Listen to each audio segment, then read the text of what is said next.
الشیطان الرجیم بسم اللہ الرحمن الرحیم الحمد للہ والصلاة والسلام علی رسول اللہ وآلہ آل اللہ واللعنۃ الدائمۃ علی اعدائہم اعداء اللہ من یوم عداوتہم الی یوم لقاء اللہ اما بعد فقال الامام حسین بن علی علیہ السلام فلعمری لیس الامام العامل بالکتاب والعادل بالقسط کالذی یحکم بغیر الحق ولا یہدی ولا یہتدی جمعنا اللہ وإیاکم علی الہدی والزمنا وإیاکم کلمۃ التقوی انہ لطیف لما یشاء والسلام علیکم ورحمۃ اللہ۔ درود پڑھیے محمد و آل محمد۔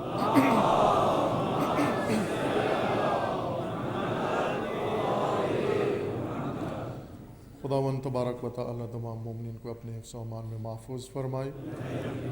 تمام مومنین کے حفظ و سلامتی کے لیے صلوات پڑھیے محمد۔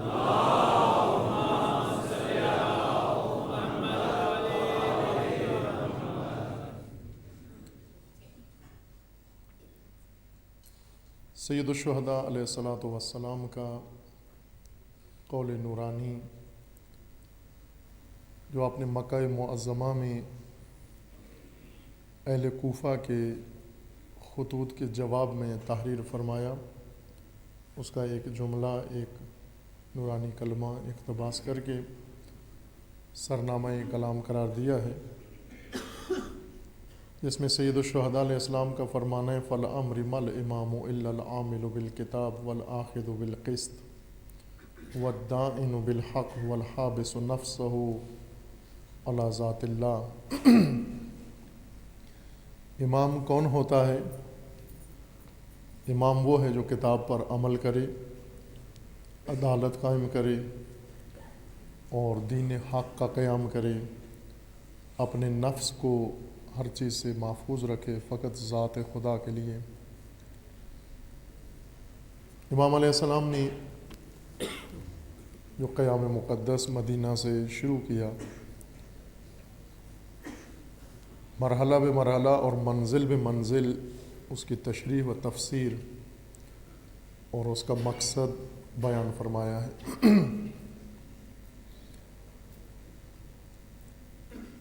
اگرچہ یہ قیام مقدس فقط مدینہ سے ہی آغاز نہیں ہوتا، قبل از مدینہ و قبل از مرحلہ بیعت مراحل دیگر ہیں اس کے، لیکن جہاں سے علنی ہوا، کھلا قیام شروع ہوا، جب امیر شام مر گئے اور اس کے بعد اس کی وصیت کے مطابق اس کے نابکار بیٹے کو اس کا جانشین بنا دیا گیا، امام علیہ السلام نے اس وقت سے اس طاغوتیت و یزیدیت کے خلاف باقاعدہ طور پر اعلان کیا اپنے قیام کا۔ پہلا مرحلہ ولید ابن عتبہ کے دربار میں، یزید کا گورنر تھا مدینہ میں، جس نے امام علیہ السلام کو طلب کیا اور بیعت کا مطالبہ کیا۔ صریح انکار امام نے وہاں پر انجام دیا کہ میں یزید کی اس فاسق، فاجر، فاسد، قاتل اور شارب خمر طاغوت کی بیعت نہیں کر سکتا۔ یہاں سے بعضوں کے ذہن میں ممکن ہے یہ نقطہ آئے کہ اگر یزید فاسق و فاجر نہ ہوتا، عادل ہوتا، تو اس کی بیعت میں کوئی حرج نہیں تھا۔ اگر فاسق و فاجر نہ بھی ہوتا تو بھی امام نے اس کی بیعت نہیں کرنی تھی، چونکہ خداوند تبارک و تعالیٰ نے امت کی راہبری و امت کی پیشوائی امام کے سپرد کی ہے۔ اختیار امت امام کو عطا کیا ہے۔ اور اس لیے امام علیہ السلام نے مکہ کے مرحلے میں آ کر اہل کوفہ کے خطوط کے جواب میں امام کا تعارف کروایا ہے۔ فلعمری، اپنی جان کی قسم، مل امام الا العامل بالکتاب، امام وہ نہیں ہے جو تمہارے ذہنوں کے اندر تصویر بیٹھی ہوئی ہے۔ امام اس کو کہتے ہیں جو کتاب خدا و دین خدا کو قائم کرے۔ اس لیے امام علیہ السلام خود امام ہیں، حجت ہیں، پیشوائے امت ہیں، وہ اللہ نے امت کا اختیار امام معصوم کو سپرد کیا ہے۔ یزید اگر فاسق و فاجر نہ بھی ہوتا، یا یزید جیسا کوئی اور، یا یزید سے بہتر بھی اگر کوئی ہوتا، امام معصوم کسی اور کی بیعت نہیں کر سکتا۔ اور اسی طرح امت بھی نہ کسی فاسق و فاجر کی بیعت کر سکتی ہے، اور حتیٰ کسی عادل کی بھی بیعت نہیں کر سکتی اگر وہ اللہ کی جانب سے نہ ہو۔ بلندتر سلوات۔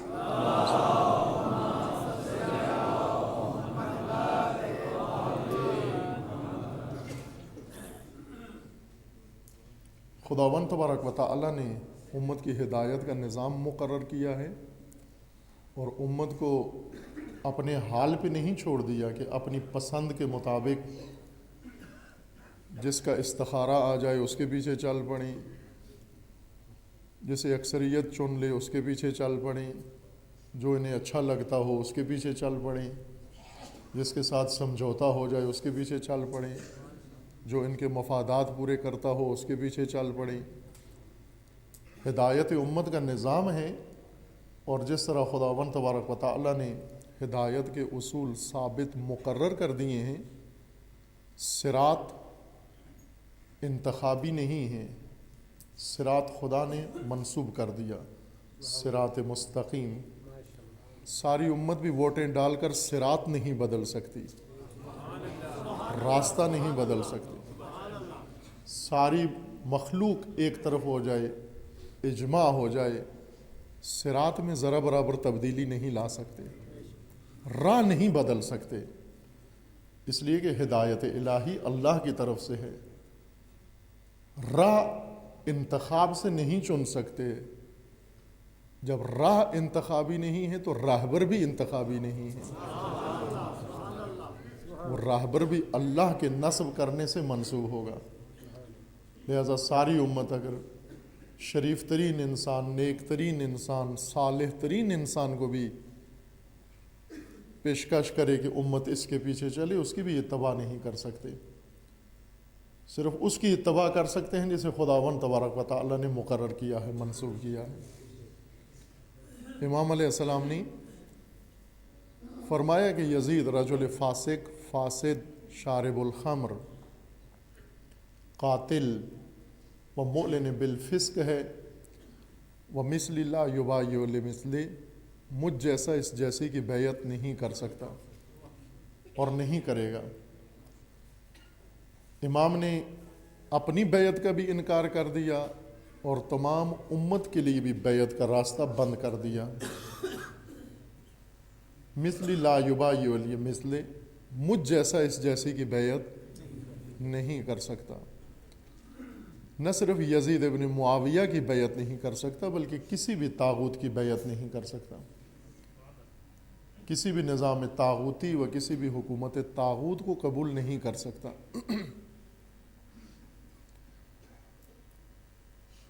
مدینہ کے اندر امام نے چند مراحل اس قیام کے طے کیے اس انکار کے بعد۔ پہلا مرحلہ یزید کے گورنر کے دربار میں جا کر جب بیعت کا مطالبہ ہوا اور امام نے انکار فرمایا۔ دوسرا مرحلہ مدینہ ہی کے اندر مختلف شخصیات سے، مختلف گروہوں سے اور مختلف طبقات و خاندانوں سے ملاقاتیں تھیں، جس میں سے اہم بنو ہاشم کے مختلف خاندان تھے اور شخصیات جو مدینہ میں آباد تھے. البتہ مدینہ بنو ہاشم کے علاوہ بھی بہت سارے سلسلے سے مدینہ کے اندر مختصر وقت تھا امام کے پاس، ایک دن اور ایک رات، چونکہ دوسرے دن امام مدینہ سے خروج کیا، نکل گئے. اس مختصر سے دورانیے میں امام علیہ السلام نے متعدد شخصیات سے ملاقاتیں کی کہ یہ حصہ بیان ہو چکا ہے پہلے سابقہ مجالس میں و سابقہ سالوں میں. دوسرا مرحلہ امام علیہ السلام کا مدینہ سے خروج ہے. مدینہ سے خارج ہونے کے بعد راستے میں دو ملاقاتیں امام علیہ السلام کی ہوئیں. ایک عبداللہ ابن مطیع ادوی سے ہوئی، اور جو اپنے کھیت میں اپنے باغ میں کنواں کھود رہا تھا، کھیتی باڑی کے لیے آبیاری کا اہتمام کر رہا تھا. امام علیہ السلام سے اس کی ملاقات ہوئی. اس نے پوچھا امام سے کہ آپ کہاں تشریف لے جا رہے ہیں؟ امام علیہ السلام نے مختصر سا جواب دیا، نہ اپنا مقصد بتایا، نہ اپنا ہدف بتایا، نہ راستہ بتایا. فرمایا ام الآن فمکہ، فی الحال تو مکہ کا ارادہ ہے، اور اس کے بعد مکہ پہنچ کر دیکھوں گا، میں خدا سے مصلحت طلب کروں گا کہ خیر کس میں ہے، وہی راستہ انتخاب کروں گا. امام نے اسے کچھ بتانا پسند نہیں کیا. تیسرا مرحلہ مکہ کے اندر تشریف فرمائیے. امام مکہ تشریف لے آئے. 3 شعبان کو امام مکہ پہنچے. مکہ میں آ کر امام نے شیب علی میں اپنا خیمہ نصب کیا. اپنے ہمراہ جتنے بھی افراد تھے ان سمیت امام نے ایک اونچی پہاڑی کے اوپر کعبہ کے قریب خیمہ نصب کیا. عبداللہ ابن عباس، جناب عباس ابن عبد المطلب کے بیٹے اور رسول اللہ و امیر المومنین کے چچا زاد بھائی، یہ مکہ میں ہی موجود تھے.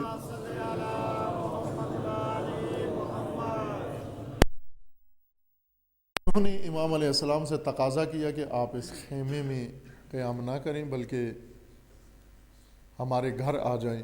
سید الشہداء کا اپنا گھر مکہ میں نہیں تھا. عباس ابن عبد المطلب جو چچا تھے رسول اللہ کے، ان کا گھر تھا، جس کے وراثت و وارث ابھی عبداللہ ابن عباس تھے، مشہور شخصیت. ان کی دعوت پر امام علیہ السلام نے دوسرے دن نقل مکانی کی، اس خیمے سے نکل کر اپنے چچا کے گھر یا عبداللہ ابن عباس کے گھر چلے گئے. اگرچہ عبداللہ ابن عباس مدینہ میں مقیم تھے، مہاجرین میں سے تھے، لیکن مکہ میں بھی ان کا گھر موجود تھا. اور اس کے بعد امام علیہ السلام نے مکہ میں اپنے قیام کو واضح کرنا شروع کیا. مکہ کا انتخاب امام علیہ السلام نے اس وجہ سے کیا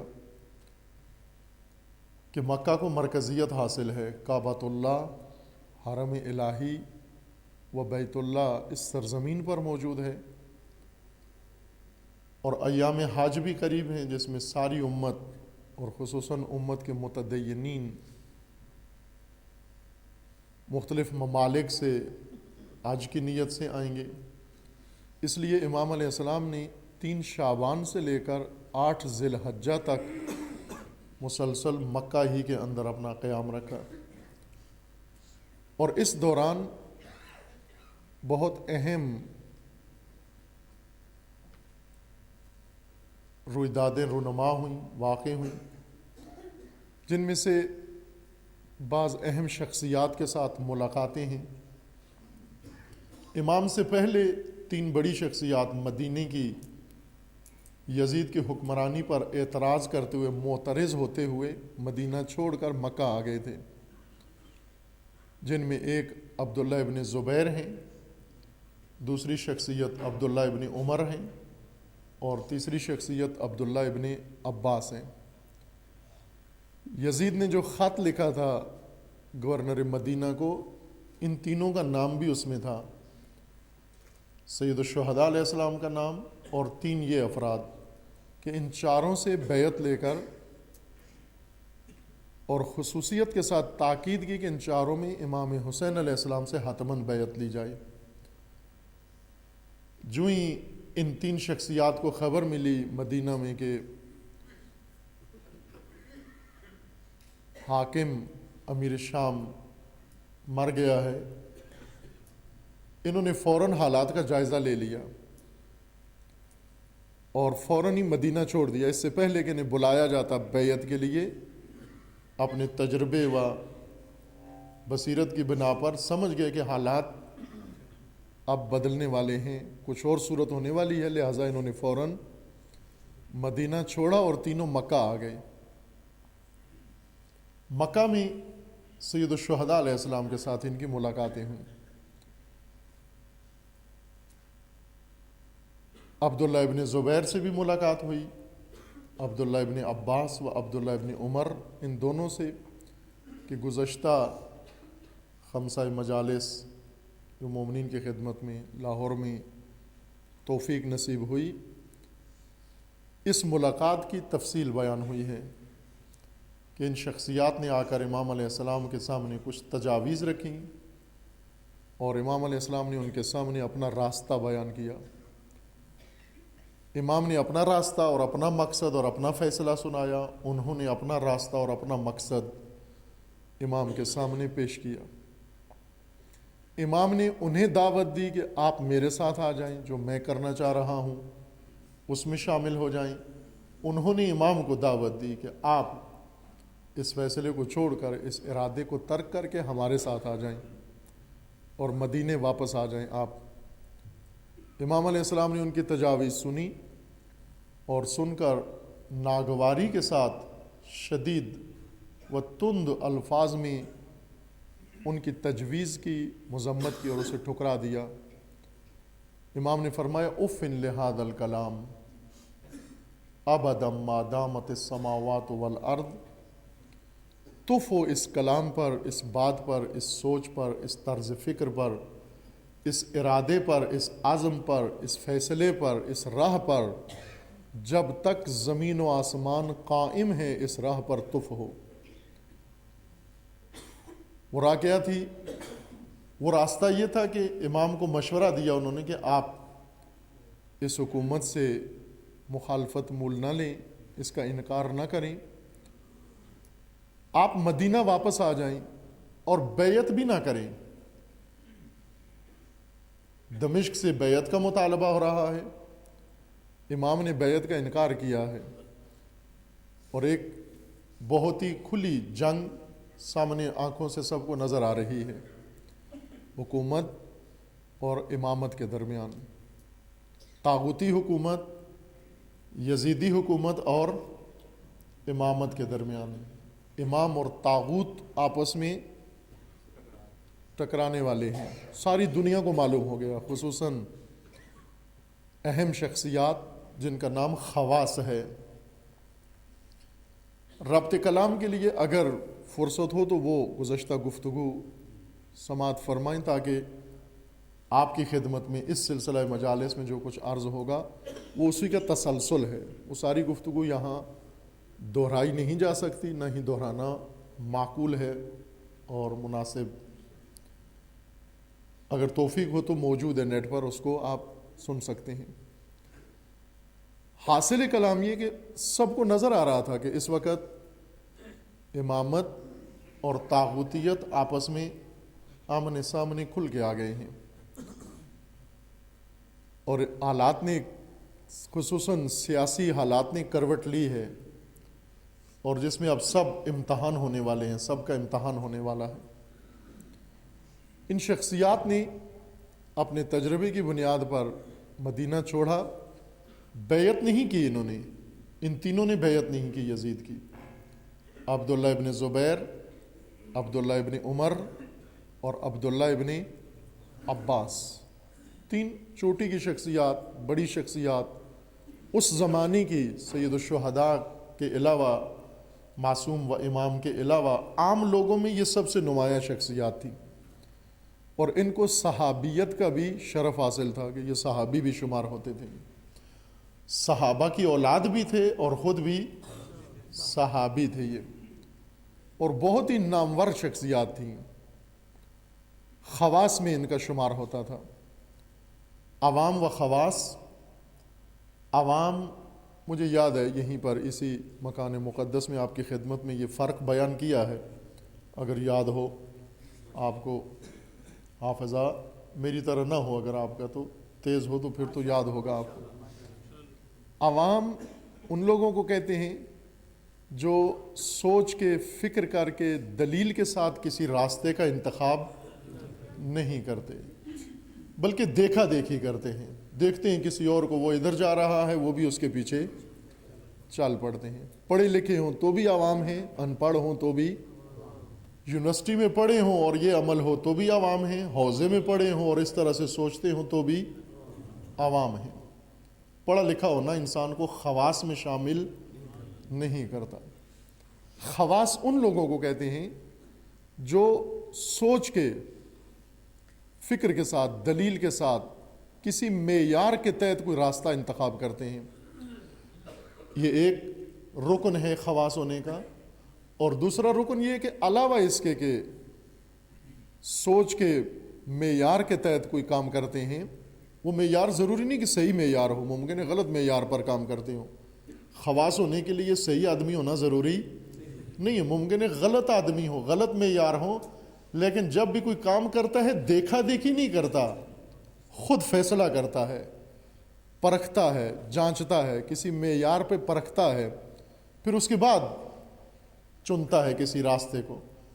اور دوسرا رکن خواص ہونے کا یہ ہے کہ عوام کے اوپر اثر بھی ہو، اس کا تاثیر بھی ہو، لوگ اس سے متاثر بھی ہوں، ورنہ تنہا اگر خود ہی سوچ کے معیار کے مطابق کوئی قدم اٹھاتا ہو اور عوام پر اثر انداز نہ ہوتا ہو، یہ خواص میں شامل نہیں ہوتا۔ خواص اور عوام، یہ تقسیم پاکستان میں خواص و عوام، خواص ان کو کہتے ہیں جن کے پاس کوئی اچھی حکومتی پوسٹ ہو، کسی بڑے عہدے پر ہوں، گھر بڑا ہو، پراپرٹی زیادہ ہو، جائیداد زیادہ ہو، کوٹھی بنگلہ ہو، گاڑیاں بڑی ہوں، نوکر چاکر زیادہ ہوں، یا کسی بڑے خاندان کا چشم و چراغ ہو، اگرچہ بجھا ہوا ہی چراغ کیوں نہ ہو، لیکن ہو کسی بڑے خاندان کا۔ ان کو کہتے ہیں یہ خواص ہیں، یہ ہمارے اپنے خود ساختہ خواص ہیں۔ سوشیالوجی میں خواص اس شخص کو کہتے ہیں یا ان افراد کو کہتے ہیں جو اپنی سوسائٹی پر اثر انداز ہوں، لوگوں کی سوچ پر اثر انداز ہوں، لوگوں کے رویوں پر اثر انداز ہوں، لوگوں کے اقدامات پر اثر انداز ہوں، لوگوں کے اقدامات پر اثر انداز ہوں، لوگوں کے اہتمام پر اثر انداز ہوں۔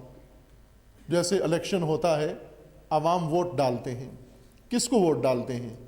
سوچ کے کبھی بھی ووٹ نہیں ڈالتے، کسی سے متاثر ہو کر ووٹ ڈالتے ہیں۔ وہ جس سے متاثر ہو کر ووٹ ڈالتے ہیں وہ خواص میں سے ہے، اور جو متاثر ہو کر ووٹ ڈالتے ہیں یہ سارے عوام میں سے ہیں۔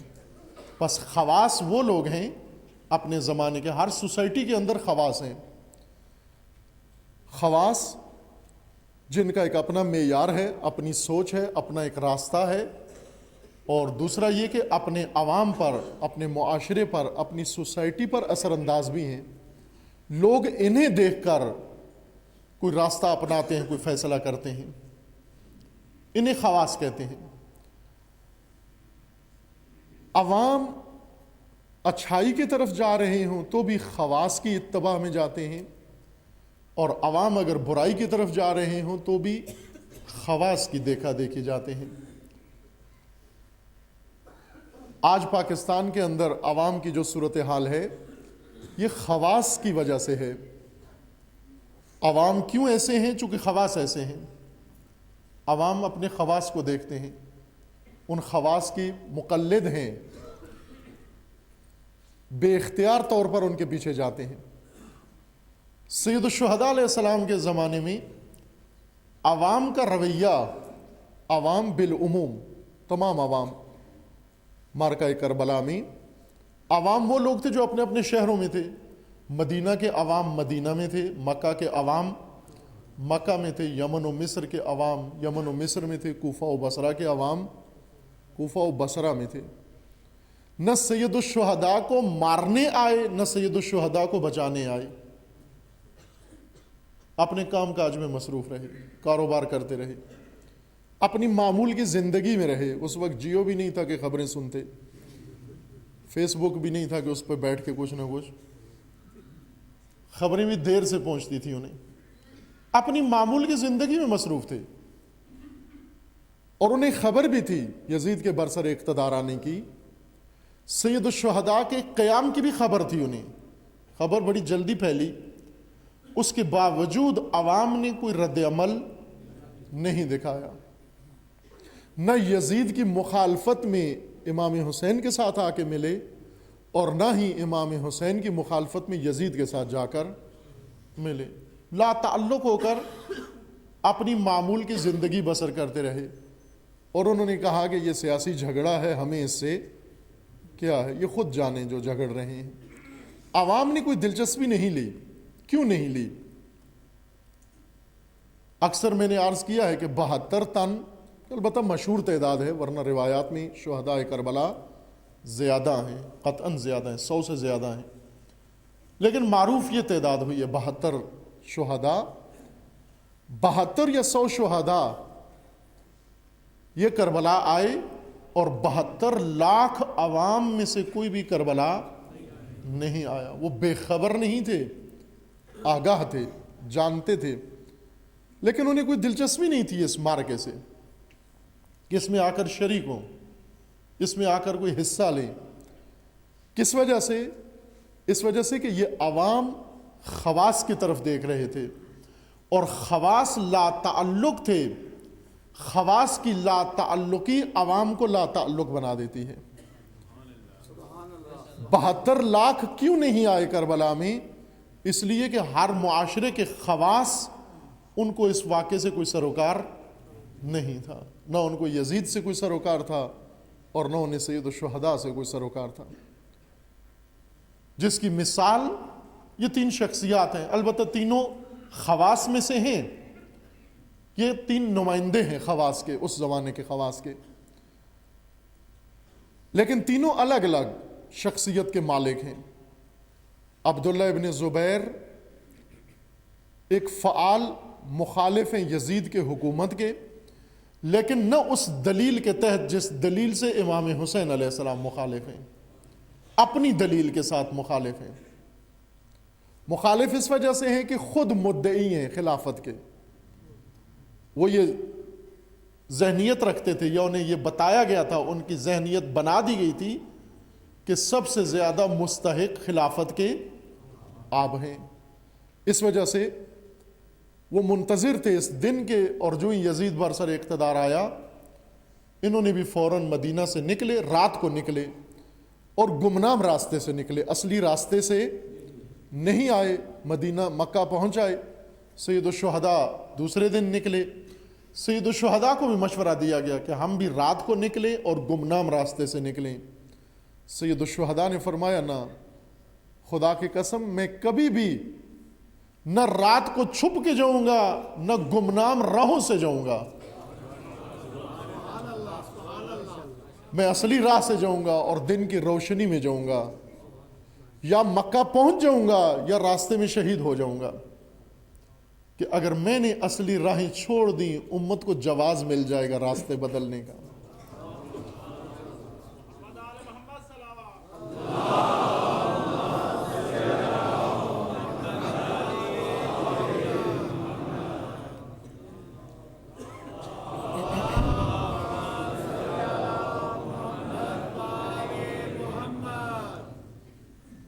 یہ 3 شخصیات الگ الگ سوچ کے مالک ہیں، لہٰذا انہوں نے واقعہ کربلا کے دوران بھی اور بعد میں بھی یزید کی بھی مخالفت کی، امام حسین علیہ السلام کی بھی مخالفت کی، چونکہ خود مدعی تھے، اور بعد میں انہوں نے بھرپور تحریک چلائی، اور کچھ حصہ حجاز کا اور عراق کا اپنی قلمرو میں شامل کیا، کہ یہ ایک الگ تاریخ ہے نہضت زبیری یا آل زبیر کی حکومت و خلافت تاریخ کا ایک اہم باب ہے کہ بعد میں ان کے بڑے مارکے ہوئے، جنگیں بھی ہوئیں، دمشق کے ساتھ بھی اور کوفہ والوں کے ساتھ بھی، اور معروف نبرد ان کی امیر مختار ثقفی کے ساتھ ہوئی، جس میں انہی کے ساتھ نبرد میں امیر مختار کو قتل کر دیا گیا زبیری لشکر کے ہاتھوں۔ دوسری شخصیت عبداللہ ابن عباس ہیں۔ عبداللہ ابن عباس سیاست چھوڑ کے امیر المومنین کے زمانے تک سیاست کی، انہوں نے امیر المومنین کا ساتھ دیا۔ امیر المومنین نے ان کو بصرے کا والی بنایا۔ ان سے بصرے میں غلطیاں ہو گئیں، کچھ حکومت چلانے میں صحیح حکومت نہیں چلا سکے، اور ان کی خوش قسمتی یہ تھی کہ امیر المومنین کی طرف سے والی مقرر ہوئے، اور ان کی بدقسمتی یہ تھی کہ امیر المومنین کی طرف سے والی مقرر ہوئے۔ یہ خوش قسمتی بھی تھی اور بدقسمتی بھی، چونکہ امیر المومنین اپنے والیوں کی معمولی سی غلطی کو بھی نظر انداز نہیں کرتے تھے۔ ان سے غلطی ہوئی بیت المال کی تقسیم میں اور بیت المال کے خرچ میں۔ امیر المومنین نے توبیخ کی، سرزنش کی شدید الفاظ میں۔ نہج البلاغہ میں موجود ہے وہ خط جو امیر المومنین نے لکھا۔ انہیں برا لگا یہ خط کہ میں اتنے بڑے خاندان کا آدمی ہوں، رسول اللہ کا چچیرا بھائی ہوں، امیر المومنین کا چچا جات بھائی ہوں، اتنا فقیہ ہوں۔ تاریخ میں لکھا گیا ہے کہ معصومین کے بعد پہلا مفسر قرآن عبداللہ ابن عباس ہیں۔ پہلی تفسیر جنہوں نے دیکھی اور آج تک موجود ہے، معتبر ہے، شیعہ و سنی دونوں کے ہاں احترام کی نگاہ سے دیکھے جاتے ہیں۔ اور فقیہ، اپنے زمانے کے فقیہ جو لوگوں کو قرآن کی تفسیر بھی کر کے بتاتے تھے اور لوگوں کو فتویٰ بھی دیتے تھے۔ امیر المومنین کی حکومت میں امیر المومنین کے ساتھی و مشاور بھی تھے۔ اتنا بڑا حیثیت و منصب امیر المومنین نے جب ولایت بصرہ کے دوران ان کی سرزنش کی، انہیں برا لگا، امیر المومنین سے الگ ہو گئے۔ دل میں رکھ لی بات انہوں نے، بارکیف ساتھ دینا چھوڑ دیا۔ اس کے بعد امام مجتبیٰ کا ساتھ نہیں دیا، سید الشہداء کا ساتھ بھی نہیں دیا، بلکہ کچھ دن دمشق بھی گئے جا کر، وہاں کا دسترخوان کے مزے بھی اڑا کر آئے، چونکہ دسترخوان دمشق معروف تھا بہت زیادہ۔ جس طرح امیر المومنین کی نماز جماعت بہت مشہور تھی، اسی طرح دمشق کا دسترخوان لنگر بہت مشہور تھا۔ لوگ نماز ادھر پڑھتے، لنگر ادھر جا کے کھاتے۔ پوچھتے بھی تھے کہ یہ کیا ماجرا ہے، وہ کہہ بھی دیتے، بعض صاف گو تھے کہہ دیتے تھے۔ معروف راوی اہل سنت کے ہاں جنہوں نے سب سے زیادہ روایات نقل کی ہیں، جناب ابو ہریرہ، یہ انہی شخصیات میں سے تھے۔ ان سے پوچھا گیا کہ یہ کیا ماجرا ہے کہ آپ نماز ادھر پڑھتے ہو، کھانا ادھر کھاتے ہو؟ تو انہوں نے کہا کہ دونوں کی لذت اپنی اپنی جگہ آتی ہے، کھانے کی لذت یہاں آتی ہے، نماز کی لذت وہاں آتی ہے۔ وہ اس طرح کی شخصیات بہت سارے تھے۔ عبداللہ ابن عباس بھی کچھ عرصہ چلے گئے، شام چلے گئے، اپنی ناراضگی کی خاطر یا دل میں بات رکھی ہوئی تھی۔ سیاست سے کنارہ کش، لیکن ایک فقیہ کی حیثیت تھی ان کی، عالم دین، مفسر قرآن، محدث، اور ایک بہت ہی نامور شخصیت کہ تمام مسائل میں خلفاء ان کو اپنے مشاور کے طور پر رکھتے تھے۔ خلیفہ اول عبداللہ ابن عباس سے مشورہ لیا کرتے تھے، خلیفہ دوم عبداللہ ابن عباس سے باقاعدہ مشورہ لیا کرتے تھے، اور خلیفہ سوم نے البتہ تھوڑا سا ان کو ہاشمی ہونے کی وجہ سے نظر انداز کیا، چونکہ ان کی زیادہ ترجیح بنو امیہ کی طرف تھی، لہٰذا انہیں ہاشمی ہونے کی وجہ سے نظر انداز کیا۔ لیکن امیر المومنین نے آ کر پھر دوبارہ عبداللہ ابن عباس کو بہت اہم مقام عطا کیا، اور ہر مارکے میں امیر المومنین کے ساتھ رہے۔ واقعہ تحکیم میں امیر المومنین نے انہی کو اپنا نمائندہ بنایا، وہ تحکیم جو ٹھونسی گئی تھی، اور امیر المومنین کے اوپر، امیر المومنین نہیں چاہتے تھے تحکیم کا واقعہ ہو۔ جنگ صفین میں خوارج کی وجہ سے، نادانوں کی وجہ سے امام کو یہ کام کرنا پڑا۔ اس وقت کی صورتحال ایسی بن گئی تھی کہ امام کو وہ وقتی طور پر تسلیم کرنا پڑا تاکہ یہ اپنی حماقت سمجھ جائیں۔ عبداللہ ابن عباس کا امام نے نام پیش کیا جو خوارج نے قبول نہیں کیا، کہا وہ آپ کے بھائی ہیں، وہ آپ کی فیور کریں گے۔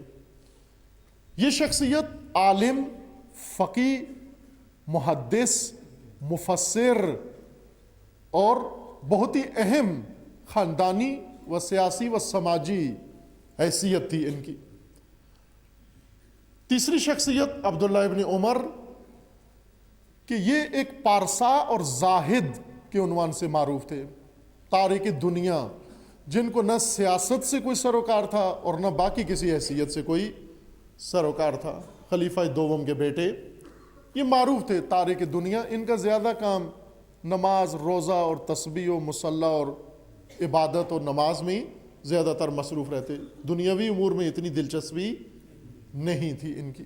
شہرت یہ تھی ان کی، ایک عابد و زاہد انسان کے طور پر مشہور تھے۔ اب توجہ فرمائیں، تین شخصیات، تین طرح کے مزاج، تین کریکٹر، ایک سیاسی اور وہ بھی مدعی کہ حکومت میرا حق ہے، یہ مدینہ کے اندر، مکہ کے اندر موجود ہیں، اور ایک عبداللہ ابن عباس، فقی، عالم، لیکن سیاست سے کنارہ کش، سیاست سے کوئی دلچسپی نہیں، چونکہ سیاست کر کے دیکھ لی، سمجھ آ گئی کہ سیاست ہمارے بس کی بات نہیں ہے، بلکہ ڈانٹ کھانا پڑی، وہ بھی علی علیہ السلام سے ڈانٹ کھانا پڑی، اور علی کی ڈانٹ بہت سخت ہے، اور معاف نہیں کرتے امیر المومنین کسی کو بھی، جب ڈانٹ کا وقت آ جائے کسی کو بھی معاف نہیں کرتے امیر المومنین، حتیٰ اپنے سگے بھائی کو، عقیل کو، کہ عقیل بھی کچھ عرصہ امیر المومنین سے دور ہو کر شام چلے گئے تھے۔ توجہ فرمائیں، جنہوں نے علی کو امام بنایا ہے، سوچیں امیر المومنین ذرا برابر چشم پوشی نہیں کرتے۔ حضرت نے جب خطبہ دیا فرمایا مجھے پتہ ہے تمہاری عادتیں بگڑ چکی ہیں حکومتوں، دوسری حکومتوں کے اندر رہ کر، اب میں فلٹر لے کر آیا ہوں، ایسے ہی نہیں تمہیں گزار دوں گا، فلٹر سے گزاروں گا تمہیں، اگر گزر گئے تو میرے ہو، رک گئے تو کسی اور کے ہو، میرے نہیں ہو۔ ایک بڑی تعداد امیر المومنین کو چھوڑ کر شام چلے گئے، بڑی لمبی فہرست ہے۔ یہ پہلے دن امیر المومنین کے ساتھی تھے یا بڑے عرصے تک امیر المومنین کے ساتھی تھے؟ جب تک امیر المومنین کے پاس حکومت نہیں تھی یہ امیر المومنین کے ساتھ تھے، جب امیر المومنین کو حکومت ملی اور یہ للچائی ہوئی نگاہوں سے امیر المومنین کے پاس گئے کہ اب کچھ ملے گا ہمیں، عدالت علی دیکھ کر علی کو چھوڑ کر چلے گئے کہ یہاں سے کچھ ہمیں امید نظر نہیں آتی۔ ڈانٹا امیر المومنین نے ان کو، اس ڈانٹ نے عبداللہ ابن عباس سے سیاست ہی چھڑوا دی، کہا بہتر ہے سیاست سے چھوڑو، درس و باس، اپنا مدرسہ بناتے ہیں، درس دیتے ہیں، کتابیں پڑھاتے ہیں، وہ زیادہ آسودہ زندگی ہے، ادھر تو ذرا سی غلطی ہو جائے تو شدید ڈانٹ پڑتی ہے۔ تیسری شخصیت زاہد و تارک دنیا، صوفی قسم کے، صوفی مسلک انسان، کیا تھا خلیفہ دوم کو کسی نے مشورہ دیا کہ آپ جب اپنے بعد کسی کو خلیفہ بنانا ہے، خلیفہ اول نے آپ کو بنایا، آپ اپنے بعد اپنے بیٹے کو بنا دیں، تو انہوں نے کہا نہیں، ہر ایک کو بنا دینا، اس کو خلیفہ نہ بنانا۔ کیوں نہ بنانا؟ کہا اس لیے کہ اس کو مسلح سے ہی فرصت نہیں ملے گی کہ یہ مملکت کے امور دیکھ سکے۔ خود والد نے بھی مناسب نہیں سمجھا، کہا سب کو بنا لینا، ان کو خلیفہ نہ بنانا، حتیٰ شورا میں بھی نہیں رکھا ان کو، کہا اس لیے کہ ان کی توجہ ہی نہیں ہے ان امور کی طرف، یہ بالکل ترک دنیا کیے ہوئے اور اپنے زہد میں مصروف ہیں۔ یہ تین شخصیات، لیکن تینوں شخصیات سید الشہداء کے ہمراہ نہیں ہیں، امام وقت کے ہمراہ نہیں ہیں۔ یہ تین کریکٹر ہیں، یہ تین کردار ہیں، یہ تین خواص ہیں، وہ خواص جن کا اپنے معاشرے کے اوپر اثر ہے، اور عوام ان کو دیکھ رہے ہیں، یہ کیا کر رہے ہیں؟ عوام نے ان کی رویے کو اپنے لیے حجت بنایا ہوا ہے، اور سید الشہداء کیوں تنہا رہ گئے؟ اس لیے کہ عوام نے ان خواص کو اپنے لیے حجت مانا ہوا تھا۔ وہ دیکھ رہے کہ یہ کیا کرتے ہیں، یہ فقی کیا کرتا ہے، یہ زاہد کیا کرتا ہے اور یہ سیاست مدار کیا کرتا ہے. تینوں کریکٹر تھے. ایک سیاست میں دلچسپی رکھتا ہے, دو سیاست میں دلچسپی نہیں رکھتے, ایک اہل مدرسہ اور ایک اہل عبادت. لیکن تینوں کے اندر صفت مشترک یہ ہے کہ اپنے وقت کے امام کا ساتھ دینے کے لیے تیار نہیں ہے. اپنی اپنی دلیل سے آئے سید الشہداء کے ساتھ ملے, امام علیہ السلام کو آ کر اپنا راستہ بتایا, تجاویز بتائیں. امام نے وہاں پر ان کے جواب میں فرما دیا, اف لہذا الکلام ابدا ما دامت السماوات والارض. تفو اس فکر پر, اس طرز فکر پر, اس کلام پر, اس نظریے پر, اس راہ پر, اس سوچ پر, جب تک زمین و آسمان قائم ہیں. امام نے یہ پرواہ نہیں کی, یہ توجہ فرمائیں, امام نے شخصیات کو کچھ نہیں کہا, شخصیات کو برا والا نہیں کہا, سوچ کو برا والا کہا. کہ ممکن ہے ایک پارسا شخصیت بھی غلط سوچ رہی ہو, اور ممکن ہے ابن عباس جیسا فقی بھی غلط سوچ رہا ہو, اور ممکن ہے عبداللہ ابن زبیر جیسا سیاستدان بھی غلط چل رہا ہو. اس لیے امام علیہ السلام نے ان شخصیات کے بارے میں کوئی تبصرہ نہیں کیا. یہ نہیں کہا کہ تفو ان شخصیات پر, فرمایا تفو اس کلام پر, اس راہ پر, اس نظریے پر. ابدا ما دامت السماوات والارض, جب تک زمین و آسمان قائم ہیں, اس قسم کی سوچ پر تفو. عزیزان, کچھ راستے ایسے ہیں جن پر حسین فدا ہو گئے ہیں, اور کچھ راستے ایسے ہیں جن پر حسین نے تف کی ہے. آج ایک پیروئے حسین ابن علی, ایک مسلمان, ایک مومن, یہ ضرور دیکھ لے کہ میں کس راہ پر جا رہا ہوں. کہیں ایسی راہ پر تو نہیں چل پڑا کسی خواص کی دیکھا دیکھی, کسی پارسا کے پیچھے چلتے ہوئے, کسی فقی کے پیچھے چلتے ہوئے, کسی سیاستدان کے پیچھے چلتے ہوئے, کہیں ان راہوں پر تو نہیں جا رہا جن پر حسین نے تف کی ہے. ان تف شدہ راہوں پر تو نہیں جا رہا. یہ ایک مرحلہ تھا جو مکہ کے اندر طے ہوا. مکہ میں دوسرا عمل سید الشہداء علیہ السلام نے مکہ کو انتخاب کیا, ایک اس کی مکانی مرکزیت کے عنوان سے, اور ایک زمان اہم تھا چونکہ حج کے ایام نزدیک تھے. ماہ شعبان میں امام وہاں تشریف لے گئے, اور اس کے بعد شعبان کے بعد رمضان اور شوال ایام حج ان ایام میں شمار ہو جاتا ہے. ذی الحج کی 8 تاریخ تک, جس دن حج شروع ہوتا ہے, اس دن تک امام مکہ میں رہے, تاکہ تمام امت اور امت کے سرخیل جو مکہ آئیں انہیں اپنے مقصد سے امام آگاہ کریں و آشنا. دوسرے مرحلے میں امام علیہ السلام نے کچھ خطوط لکھے, مختلف علاقوں میں بھیجے, اور کچھ علاقوں سے خطوط امام تک آئے, جن میں سے اہم کوفہ کے خطوط ہیں. یہ گزشتہ مجالس میں عرض کیا, میں ربط کلام کے لیے عرض کر رہا ہوں, ممکن ہے بعضوں کو فرصت نہ ہو وہ مجالس سننے کی. حجاز اور عراق 2 اہم خطے تھے, 2 حلقے, آج کی زبان میں 2 حلقے تھے. ایک حلقہ کا نام حجاز اور ایک حلقہ کا نام, حلقہ جو سیاسی اصطلاح میں آپ کہتے ہیں ووٹوں کے حلقے, جو مختلف نام رکھے ہوئے نا حلقے, یہ حلقہ فلاں کا ہے, یہ حلقہ فلاں کا ہے. حجاز وہ علاقہ تھا جہاں پر ابن زبیر کے ماننے والے زیادہ تھے, اور عراق کے حلقے میں اہل بیت کے پیروکار زیادہ تھے عراق میں. تیسرا حلقہ دمشق تھا, دمشق بنو امیہ کا اثر رسوخ تھا. حجاز میں عبداللہ ابن زبیر کا اثر رسوخ زیادہ تھا, اور عراق میں آل علی کا اثر رسوخ زیادہ تھا.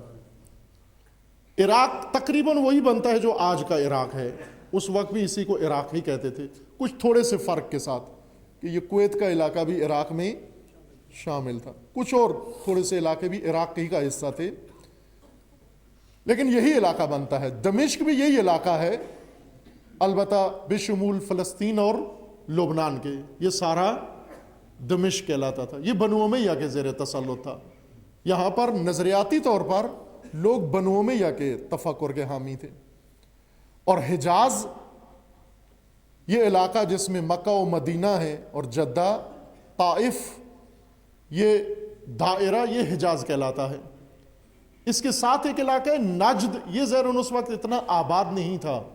آج سعودی عرب میں جس کو مرکزیت حاصل ہے، ریاض، یہ نجد کا حصہ ہے. یہ نجد کا علاقہ کہلاتا ہے. اس وقت ظاہراً یہاں کے بارے میں کوئی زیادہ آبادی نہیں تھی، چونکہ خشک بیابان تھا. بعد میں آباد ہوا یہ. لیکن حجاز میں خوب کافی آبادی بھی تھی اور شہر بھی تھے، رفت و آمد بھی تھی، تجارت بھی تھی. حجاز کا علاقہ کیوں آل زبیر سے متاثر تھا؟ خلیفہ سوم کے قتل کے بعد جو فتنہ شروع ہوا امت کے اندر، اور دمشق جس کے پیچھے تھا دارالخلافہ، اس فتنے میں پراپوگنڈا ہوا. اس پراپوگنڈے کے اثر میں آ کر اہل حجاز، چونکہ وہاں دمشق کے والی تھے، گورنر، حکومتی سرکاری عہدیدار دمشق سے آتے تھے. انہوں نے آ کر حجاز کے علاقے میں ایسا پراپوگنڈا کیا علی و آل علی کے بارے میں کہ حجاز کے لوگ بالعموم ایسے تھے، ذہنی طور پر اہل بیت کے زیادہ قریب نہیں تھے. البتہ نہ سارے، بعض تھے، بعض قبائل، بعض خاندان، بعض شخصیات حجاز میں تھیں، لیکن عموماً عوام کی بات کر رہا ہوں، یا اکثر خواص، وہ اس پراپوگنڈے سے متاثر تھے خلیفہ سوم کے قتل کے بعد جو ہوا. اور عراق جس میں کوفہ، بصرہ اور یہ علاقہ جو آج کا عراق کہلاتا ہے، یہ اکثر یہ علی و آل علی کے چاہنے والوں میں سے یہاں زیادہ لوگ آباد تھے. باوجود اس کے کہ یہ بھی دمشق کی حکومت کے تسلط میں تھا، لیکن یہاں لوگوں کا رجحان اہل بیت کی طرف زیادہ تھا. امام علیہ السلام جب مکہ پہنچے، امام نے مختلف علاقوں میں قاصد روانہ کیے، خطوط روانہ کیے، اور کچھ علاقوں سے امام کے ساتھ رابطہ کیا گیا. حجاز میں امام خود موجود ہے مکہ میں، لیکن اہل حجاز ساتھ دینے کے لیے تیار نہیں ہے. یمن میں امام نے قاصد روانہ کیے، بصرہ کی طرف قاصد روانہ کیا، وہ بالخصوص کوفہ، لیکن پہلے کوفہ کی طرف سے خطوط آئے. سب سے زیادہ تعداد و مقدار میں پیغام و خطوط کوفہ سے آئے.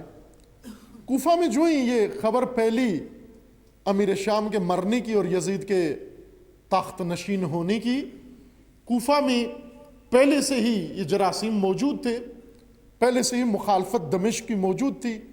لہٰذا فوراً سرکردہ لوگ کوفہ کے اندر، جن میں ایک بڑی تعداد وہ تھے جو باقاعدہ رسماً شیعہ تھے، اور کچھ ایسے لوگ تھے جو رسماً شیعہ یوں نہیں تھے کہ کوفہ میں جو بھی رہتا تھا وہ سارے شیعہ تھے. کوفہ فوجی چھونی تھی، یہ ذہن میں رہے، کوفہ فوجی چھونی تھی.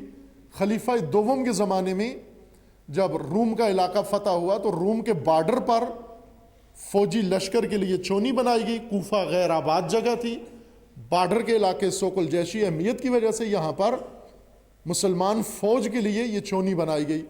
اور اس چھونی کے بانی سعد ابن وقاص، سعد ابن ابی وقاص تھے، سردار قادسیہ جنہوں نے ایران فتح کیا. عمر سعد کا باپ عمر ابن سعد، قاتل سید الشہداء و سالار لشکر یزید کربلا میں، اس کے باپ نے یہ کوفہ کی چھونی بنائی تھی خلیفہ دوم کے زمانے میں. کوفہ کوئی پرانا شہر نہیں تھا جہاں قبائل آباد ہوں، بلکہ تمام مملکت اسلام کے جو برجستہ نمایاں لوگ تھے، فوجی لوگ تھے یا جنگجو تھے، یہ سارے آباد تھے. کوئی حجاز سے آیا ہوا تھا، کوئی کہاں سے آیا ہوا تھا، کوئی مصر سے آیا ہوا تھا. ان سب نے آ کر کوفہ کو اپنا مسکن قرار دیا. عمر سعد اس وجہ سے کوفہ میں ہی تھا چونکہ اس کا ایک تعلق بھی کوفہ سے بن رہا تھا. کوفہ میں چونکہ امیر المومنین آئے، انہوں نے اپنا دارالخلافہ قرار دیا اور امیر المومنین کے کافی ساتھی وہیں پر مقیم تھے، اس وجہ سے ایک بڑی تعداد امیر المومنین کے چاہنے والے اور پیروکاروں کی بھی کوفہ میں موجود تھی۔ لیکن دوسرے قبائل بھی موجود تھے، دوسرے لوگ بھی تھے، مخالفین بھی تھے، بنو امیہ کے طرفدار بھی موجود تھے، اور کچھ دوسرے خواص سے متاثر لوگ بھی کوفہ کے اندر موجود تھے۔ کوفہ کے گرد و نواح میں جو قبائل تھے وہ بھی تقریباً ملحق ہو جاتے تھے کوفہ کے ساتھ۔ یہ عرض کیا تاکہ کوفہ کی ماہیت، کوفہ کی نوعیت ہمیں پتہ چلے کہ کوفہ میں کس قسم کا ماحول تھا۔ کوفہ میں مؤثر شخصیات تھیں، وہاں پر بھی سیاسی ذہنیت والے بھی تھے، علماء بھی تھے، فقہا بھی تھے، جنگجو بھی تھے، بہادر بھی تھے، بڑے تاریخ کے فاتح بھی تھے، اور زاہد و پارسا لوگ بھی کوفہ میں اس طرح کے مختلف لوگ موجود تھے۔ جو ہی یزید کی تخت نشینی کی خبر کوفہ میں پہنچی، فوراً جلسے جلوس شروع ہوئے، میٹنگیں شروع ہوئیں، اور پہلی میٹنگ جو شیعوں نے کی، شیعہ کوفہ نے میٹنگ کی، فوراً انہیں پتہ چلا کہ یزید تخت نشین ہوا ہے اور اس کا باپ مر گیا ہے، فوراً انہوں نے میٹنگ کال کی، اور میٹنگ بھی ایک بہت بڑے نامور شیعہ لیڈر کے گھر میں انہوں نے، جس کی اپنی تاریخ میں ہلکا سا اشارہ کروں گا، اب اس میں بعض ممکن ہے آپ کی جو ذہنیتیں بنی ہوئی ہیں پہلے سن کے تھوڑا سا ان میں ممکن ہے فرق آ جائے، چونکہ جو مستند تاریخ میں ہے ان لوگوں کا کردار وہ کچھ اور ہے، اور جو ہم نے سنا ہوا ہے وہ کچھ اور کردار ہے۔ سب سے بڑا نامور شیعہ لیڈر جو اس وقت کوفہ میں عام شیعوں کو ایک طرح سے لیڈ کر رہا، کوفہ میں دو بڑے گروپ تھے، البتہ شیعوں کے کئی گروپ تھے لیکن دو بڑے سیاسی گروپ تھے۔ ایک کو سلیمان ابن سرد خزائی لیڈ کر رہے تھے، وہ قائد تھے اس کے گروپ کے، امام کے ہوتے ہوئے، توجہ فرمائیں، امام موجود ہے مدینہ میں، اور کوفہ میں دو شیعہ بڑے لیڈر موجود ہیں، دو پارٹیاں موجود ہیں شیعوں کی۔ ایک گروپ کے لیڈ کر رہے تھے سلیمان ابن سرد، یہ عمر میں بوڑھے تھے، جو بعد میں جنہوں نے توابین کا لشکر بنایا، اور نہضت و قیام توابین ان کی سربراہی میں ہوئی، پہلی میٹنگ ان کے گھر میں ہوئی۔ اور دوسرا گروہ امیر مختار ثقفی کی سربراہی میں تھا، وہ سلیمان اور یہ دونوں آپس میں ان کی بنتی نہیں تھی، مخالفت۔ وہ جو فلم بنی ہے امیر مختار، اس میں بھی تھوڑا سا اس کو دکھایا گیا ہے، ظاہراً اس میں یہ اشارہ دیا گیا، لیکن مکمل طور پر نہیں بتایا گیا کہ ان کے اندر آپس میں کیا نزاع تھی۔ سلیمان اور مختار آپس میں دونوں شیعوں کے دو لیڈر، لیکن آپس میں بنتی نہیں تھی۔ باہر کیف چونکہ اس کے گھر میں میٹنگ ہوئی ہے، لہذا ان کو اعتراض تھا، اگلی میٹنگ ان کے گھر میں ہوئی تو ان کو اعتراض تھا۔ ان کا گروپ اگر کوئی قدم اٹھانے کی کوشش کرتا، ان کا گروپ بیچ میں سے خراب کر دیتا اس رائے کو، یہ گروپ اگر کوئی قدم اٹھانا چاہتا وہ گروپ اس کو خراب کر دیتا، کوشش کرتے تھے کہ دوسرا گروپ کوئی کرنے نہ پائے۔ اس طرح کی ایک چپکلش ان کے اندر آپس میں موجود تھی کہ کوفی شیعوں کو کون لیڈ کرے، یہ ایک ان میں پہلے سے موجود تھی۔ سید الشہداء کو خط لکھنے سے پہلے سے ان میں آپس میں چپکلش موجود تھی۔ ظاہر ہے صرف چپکلش ہی نہیں تھی، بلکہ اس کے بہت سارے مفادات بھی تھے، اس کے بہت سارے اور بھی پہلو تھے، سیاسی وغیرہ، سیاسی و سماجی۔ باہر کے پہلی میٹنگ انہوں نے سلیمان ابن سرد خزائی کے گھر میں کی، کچھ قبائل کے بڑے وہاں جمع ہوئے، اور جمع ہو کر انہوں نے اس موضوع کو زیر باس لائے، یزید کے اقتدار اور یزید کے باپ کے مرنے کو، اور اب انہوں نے نئی صورتحال کا جائزہ لیا بیٹھ کر کہ امیر شام مر گیا ہے۔ امیر شام اس نے ایک حکومت قائم کی مکر و مکاری کے ساتھ، اور خصوصاً ایک معاہدہ کرنے میں کامیاب ہوا امام مجتبیٰ علیہ السلام کے ساتھ، اور اس معاہدے کے سائے میں اس نے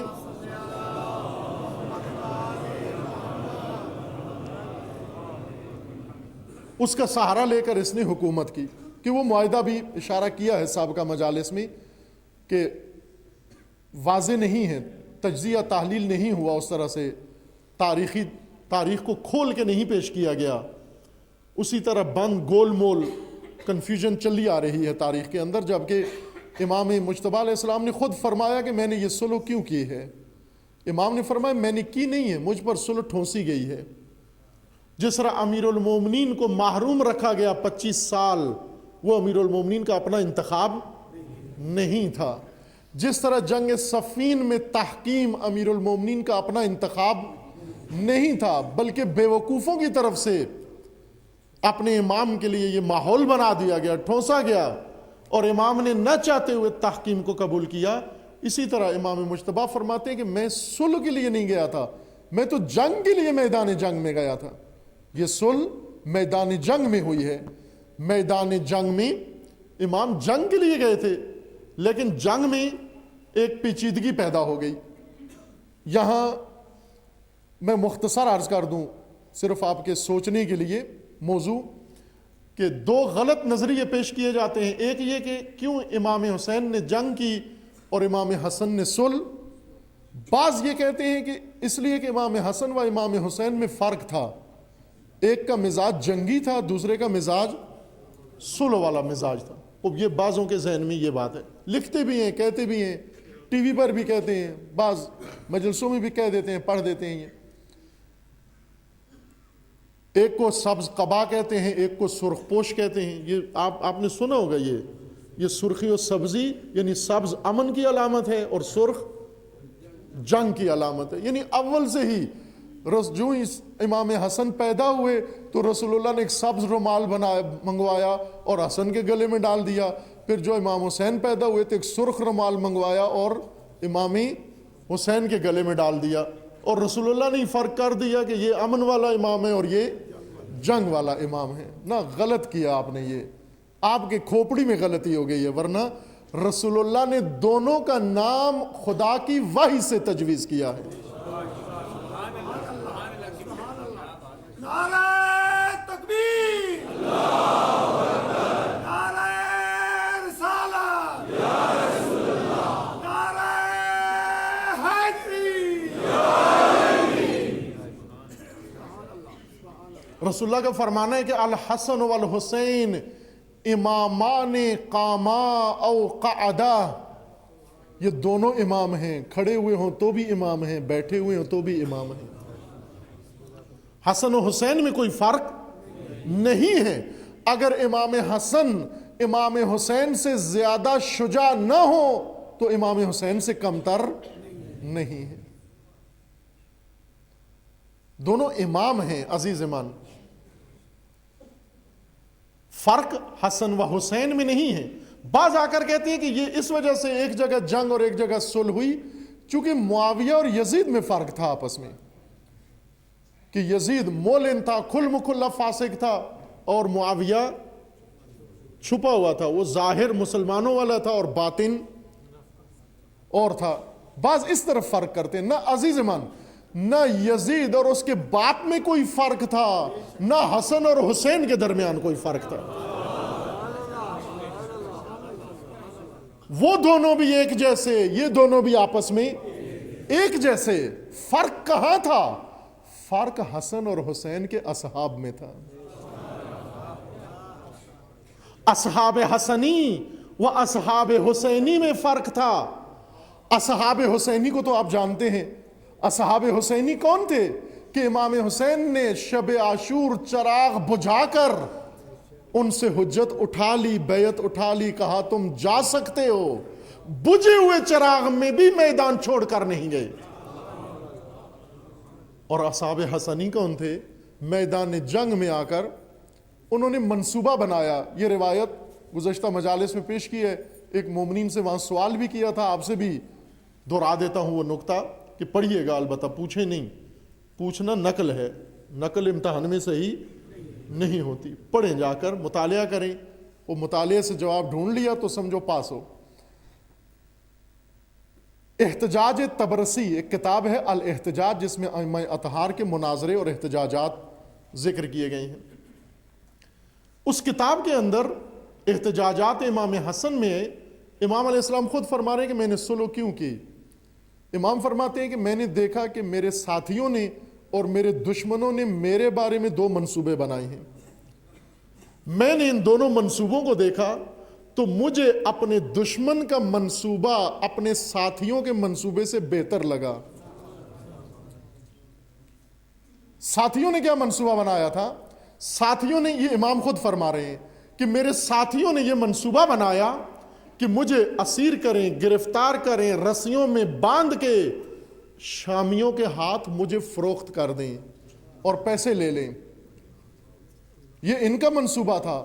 اور دشمنوں کا، شامیوں کا منصوبہ کیا تھا؟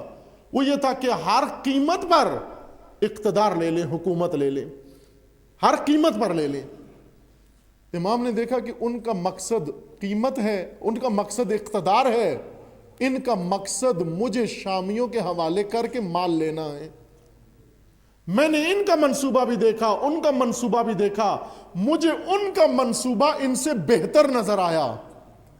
اس لیے میں نے دشمن کے ساتھ بات کو ترجیح دی، کیونکہ ساتھی کا منصوبہ دشمن سے زیادہ بدتر تھا. وہ سوال یہ ہے، کتابوں میں موجود ہے یہ سوال، اگر مطالعہ کریں. پوچھنا نہیں ہے، میں نے عرض کیا، پوچھنے سے پتہ نہیں کہاں سے کہاں نکل جاؤ گے، اور سننے سے تھوڑا پڑھیں بھی آپ کہ یہ کون تھے یہ لوگ. امام حسن کے ساتھ کون تھے وہ افراد جنہوں نے یہ منصوبہ بنایا تھا؟ لکھا ہوا ہے کتابوں میں، مخفی نہیں ہے، میں جان بوجھ کے نہیں بتا رہا ہوں آپ کو. مطالعہ کریں وہ کون تھا وہ فرد، کون تھے وہ افراد جنہوں نے یہ منصوبہ بنایا کہ امام حسن کو گرفتار کر کے شامی فوج کے ہاتھ فروخت کر کے پیسے لے لیتے ہیں. پیسے کمانے کا خوب موقع ہے یہ، امام فروشی کرنا چاہی جنہوں نے. فرق یہاں تھا عزیز من، اصحاب حسنی اور اصحاب حسینی میں فرق تھا، ورنہ نہ یزید اور یزید کے باپ میں کوئی فرق تھا، نہ امام حسن و امام حسین میں کوئی فرق تھا.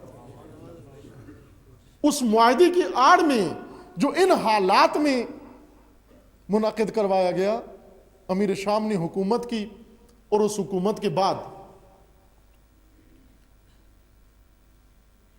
اپنے معاہدے کی خلاف ورزی کرتے ہوئے اپنے بیٹے کو، نابکار بیٹے کو اپنا جانشین بنا دیا معاہدہ توڑ کر. عراق میں جو یہ خبر پہنچی، ہر جگہ تشویش پیدا ہوئی، مدینہ میں بھی، مکہ میں بھی. ظاہر ہے جب بھی کوئی سیاسی تبدیلی آتی ہے، کوئی سیاسی مسئلہ ہوتا ہے، تو ہر ایک، بعض مثلا جن کے سٹاک ایکسچینج میں پیسے لگے ہوئے ہیں وہ فوراً دوڑتے ہیں ادھر دیکھیں گے شیئرز کی قیمتوں میں کوئی فرق پڑا، یا انہیں نہیں پتا ہوتا کہ اور کیا ہونے والا ہے کیا نہیں ہونے والا. کچھ دوسرے ہیں جنہوں نے کوئی مال خریدا ہوا ہے، انڈسٹریل ہیں، ان کو اپنی تجارت کی پڑ جاتی ہے. کچھ دوسرے ہیں، جب بھی کوئی سیاسی چینجنگ آتی ہے، اس سیاسی تبدیلی کے فوراً بعد ہر انسان اپنے مزاج کے مطابق سوچنا شروع کرتا ہے. اہل کوفہ نے میٹنگ کی کہ یزید برسر اقتدار آیا ہے، امیر شام گزر گیا، اب وقت ہے کہ ہم کوئی اقدام کریں. چونکہ اہل کوفہ کے اوپر مسلسل امیر شام کا دباؤ تھا. امیر شام خود کوفہ میں آیا اور اس نے آ کر خطبہ دیا تھا اہل کوفہ کو کہ میں تمہیں نمازیں پڑھانے کے لیے، تمہارے روزے ٹھیک کرنے کے لیے، تمہیں حج کرانے کے لیے حاکم نہیں بنا ہوں. میں اس لیے بنا ہوں کہ یا تم باتوں سے سیدھے ہو جاؤ، اگر تم باتوں سے سیدھے نہیں ہوئے تو میں شمشیر سے تمہیں سیدھا کر دوں گا. میں آیا ہوں تمہارے اوپر حکومت کرنے کے لیے، میں آیا ہوں تمہاری گردنیں جھکانے کے لیے، اگر جھکی نہیں میں کاٹ دوں گا تمہاری گردنیں. اور اس کے بعد کوفیوں کی گردنیں جھکی ہی رہیں پوری حکومت کے دوران. اور اس دن کی انتظار میں تھے اہل کوفہ کہ امیر شام اس دنیا سے جائے تاکہ ہم اپنے وجود کا اظہار کریں. اور آج انہیں موقع مل گیا یزید کی تخت نشینی سے. فوراً میٹنگ ہوئی، انہوں نے میٹنگ کر کے اس میٹنگ میں طے کیا کہ ہم اپنے امام کو بلاتے ہیں کوفہ، اور کوفہ یزیدی حکومت اور دمشق کی حکومت کے خلاف قیام کرتے ہیں. یہ کلام ہے جو آپ کی خدمت میں یہاں پر پیش کرنا ہے. درود پڑھیے محمد و آل محمد.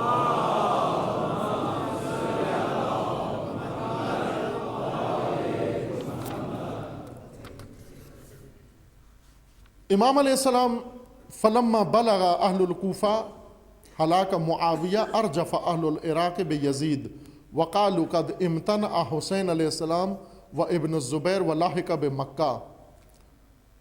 جو ہی خبر پہنچی اہل کوفہ کے پاس امیر شام کے مرنے کی وہ اور یزید کے تخت نشین ہونے کی، یزید کے مخالفت میں یہ جمع ہوئے. وقالوا قد امتنع حسین، اور انہیں یہ بھی پتہ چل گیا کہ سید الشہداء نے بھی بیعت کا انکار کر دیا ہے اور عبداللہ ابن زبیر نے بھی بیعت کا انکار کر دیا ہے. قال محمد ابن بشر الحمدانی، محمد ابن بشر حمدانی، اس نے یہ مطلب نقل کیا کہ اجتمعنا فی منزل سلیمان ابن سرد الخزائی، ہم نے میٹنگ بلائی سلیمان ابن سرد خزائی کے گھر میں. کہ میں عرض کروں گا اس شخصیت کے بارے میں، یہ دلچسپ شخصیت ہے بہت، اور پوشیدہ و پنہان. یہ بھی ایک کریکٹر ہے، ایک کردار ہے، تاریخی کردار ہے، اس زمانے کا بھی اور ہر زمانے کا بھی. اور خصوصاً یہ جو کچھ آپ کی خدمت میں عرض ہو رہا ہے، صرف یوں نہیں کہ آپ کو تاریخ سابقہ 1400 سال پہلے کی تاریخ بتائی جائے اور 1400 سال پہلے کے حالات بتائے جائیں اور 1400 سال پہلے کی معلومات آپ کو دی جائیں، بلکہ 1400 سال پہلے کا آئینہ دکھا کر آج کے سلیمان ابن سرد کو پہچاننا ہے، آج کی تاریخ کو سمجھنا ہے. آج کیا ہو رہا ہے آپ کے ساتھ اور آج کیوں ہو رہا ہے، آج کے حالات کن چیزوں کا نتیجہ ہیں. وہی اسباب، وہی عوامل، وہی علل جو کربلا کے واقعہ میں موجود تھے وہ سید الشہداء کے ساتھ تاریخ میں موجود ہے. کیوں امام حسین علیہ السلام نے فرمایا اف لہذا الکلام ابدا ما دامت السماوات والارض، جب تک زمین و آسمان قائم ہے اس طرز تفکر پر تف کر رہا ہوں میں.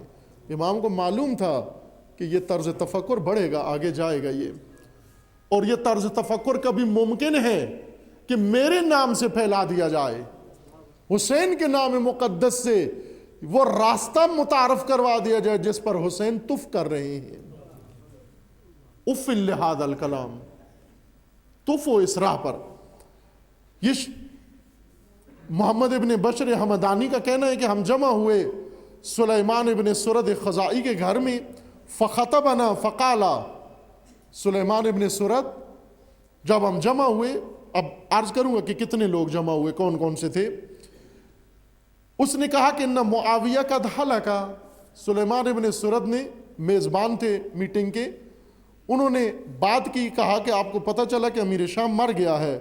وَإِنَّ حُسَيْنًا قَدْ تَقَبَّضَ عَلَى الْقَوْمِ بِبَيْعَتِهِ، اور حسین علیہ السلام نے قیام کیا، مخالفت کی ہے یزید کی اور حکومت کی، اور خود لوگوں سے بیعت کا تقاضا کیا کہ حسین علیہ السلام کے ہاتھ پر بیعت کریں.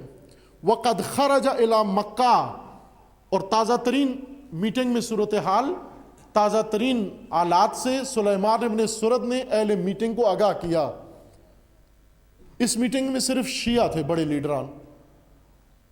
سلیمان ابن سرد نے کہا کہ تازہ ترین صورتحال دمشق کی یہ ہے کہ امیر مر گیا ہے، امیر شام، اس کا بیٹا تخت نشین ہو گیا ہے.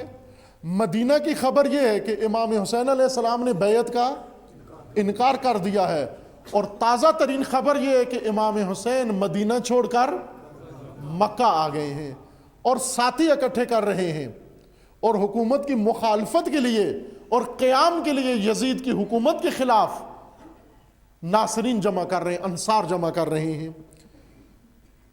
فَإِن كُنْتُمْ وَقَدْ خَرَجَ إِلَى مَكَّةَ وَأَنْتُمْ شِيَّتُهُ وَشِيَّتُ أَبِيهِ، میٹنگ کے شرکاء سے کہا کہ تم لوگ سب حسین اور حسین کے بابا کے شیعہ ہو، تم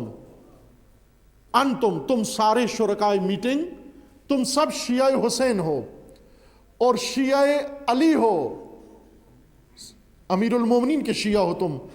اب سنو، فَإِن كُنْتُمْ تَعْلَمُونَ أَنَّكُمْ نَاصِرُوهُ وَمُجَاهِدُوا عَدُوِّهِ، اگر تم یہ سوچ رہے ہو اور تمہارا یہ علم ہے، وہ گمان ہے، وہ یقین ہے تمہیں کہ حسین کی نصرت کرو گے اور دشمن حسین کے ساتھ وہ دشمن دین کے ساتھ جہاد کرو گے، جنگ کرو گے، اس وقت تو تم میدان میں رہو اور انہیں آگاہ کرو. وَإِنْ خِفْتُمُ الْوَهْلَ وَالْفَشَلَ، ابھی غور کر لو، ابھی موقع ہے، ابھی فرصت ہے. اور اگر بعد میں تم نے خوف، ہراس، سستی دکھائی اور ڈر گئے، فَلَا تَغَرُّ الرَّجُلَ مِن نَفْسِهِ، تو پھر اپنی جانب سے حسین کو دھوکہ مت دو، فریب مت دو. توجہ فرمائیں، شیعوں کی میٹنگ میں جو سرکردہ ترین فرد تھا، البتہ ایک گروپ کا، دوسرا گروپ ابھی موجود ہے، عریف وہ موجود ہے، یہ ایک گروپ کا لیڈر یہ کہہ رہا ہے کہ اگر تم حاضر ہو، یقین ہے تمہیں کہ امام کا ساتھ دو گے، پھر تو امام کو خط بھیجو، لکھو. لیکن اگر نہیں ہے، ڈر جاؤ، بعد میں گھبرا جاؤ، سست پڑ جاؤ، بھاگ جاؤ، پھر دھوکہ مت دو. فقالو، انہوں نے کہا، لا بل نقاتل عدوہ، ہم سب کے سب دشمن حسین کے خلاف جنگ کریں گے. وَنَقْتُلْ أَنفُسَنَا دُونَهُ، اور ہم شہید ہو جائیں گے حسین کے بارگاہ میں قدموں میں جا کر. قال فَاكْتُبُوا إِلَيْهِ فَكَتَبُوا إِلَيْهِ، اس وقت سلیمان نے کہا کہ بس بیٹھو، ایک تحریر بناؤ اور خط لکھو امام حسین علیہ السلام کو. اب ان خطوں کا آپ نے ذکر بہت سنا ہوا ہے کہ کوفہ سے خط آئے، لیکن کبھی کوئی خط پڑھ کے نہیں سنایا گیا. اور یہ بھی سنا ہے کہ امام نے بھی ان کو خط لکھا، ایک دو جملے تو ہوتے ہیں. اب آج سنیں کوفیوں نے خط لکھا کیا امام علیہ السلام کو. بسم اللہ الرحمن الرحیم للحسین ابن علی،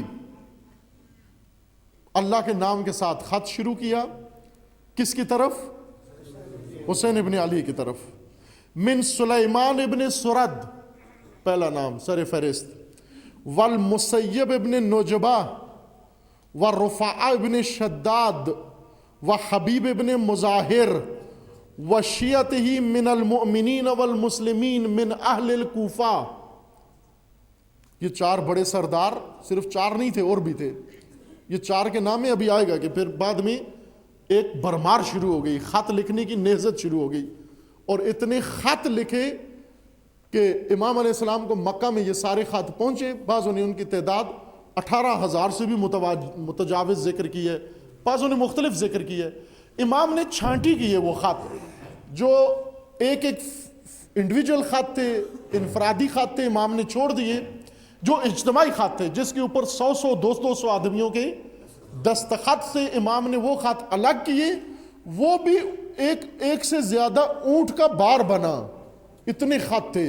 اور امام لے کر کربلا میں آئے، اور بعض اوقات وہ خط ان کو بوریوں سے نکال کے بتائے بھی، نام بھی بتایا کہ فلاں تو نے بھی مجھے خط لکھا ہے، تو نے بھی مجھے خط لکھا ہے. سلام علیک، سلام کیا خط میں، سب سے پہلے سلام کیا امام پر. سلام علیک فَإِنَّ نَحْمَدُ إِلَيْكَ الَّذِي لَا إِلَٰهَ إِلَّا هُوَ، ہم حمد کرتے ہیں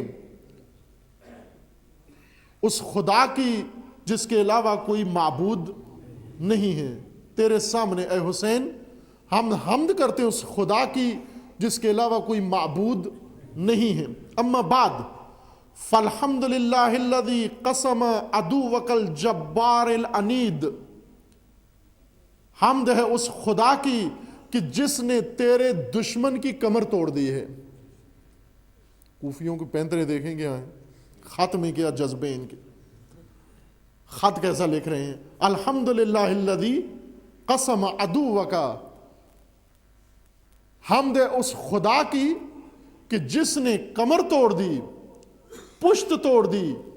عدوک الجبار العنید، تیرے سرسخت اور بہت ہی وحشی دشمن کی کمر جس خدا نے توڑ دی. الذی انتزی علی ہذہ الامہ فابتزها وغصبها فیئها وتأمر علیہا بغیر رضا منہا، وہ دشمن جس نے اس امت پر قبضہ کر لیا، اس مملکت پر قبضہ کر لیا، اس کے املاک، اس کی زمینوں کو ہتھیا لیا، چھین لیا، اور بغیر رضا کے لوگوں سے اس کو ثم قتل خیارہا، پھر امت کے برگزیدہ اور اچھے لوگوں کو چن چن کے مار دیا، واستبقى شرارہا، اور شرور اور شیطانوں کو زندہ چھوڑ دیا۔ یہ اس سابقہ حکومت کی کارکردگی کوفی بتا رہے ہیں کہ اس حکومت نے چن چن کے خیار کو مار دیا، خیارہا یعنی اہل خیر جو راہ خیر پر ہے، واستبقى شرارہا، اور شرور کو چھوڑ دیا، زندہ چھوڑ دیا، وجعل مال اللہ دولتاً بین جبابرتها واغنیائها، اور مال کو جابروں، ظالموں، غاصبوں اور ان وڈیروں کے درمیان گھماتا رہا، اور غریبوں سے مال اس نے چھین کے ان کو حق کے زندگی سے محروم کر دیا۔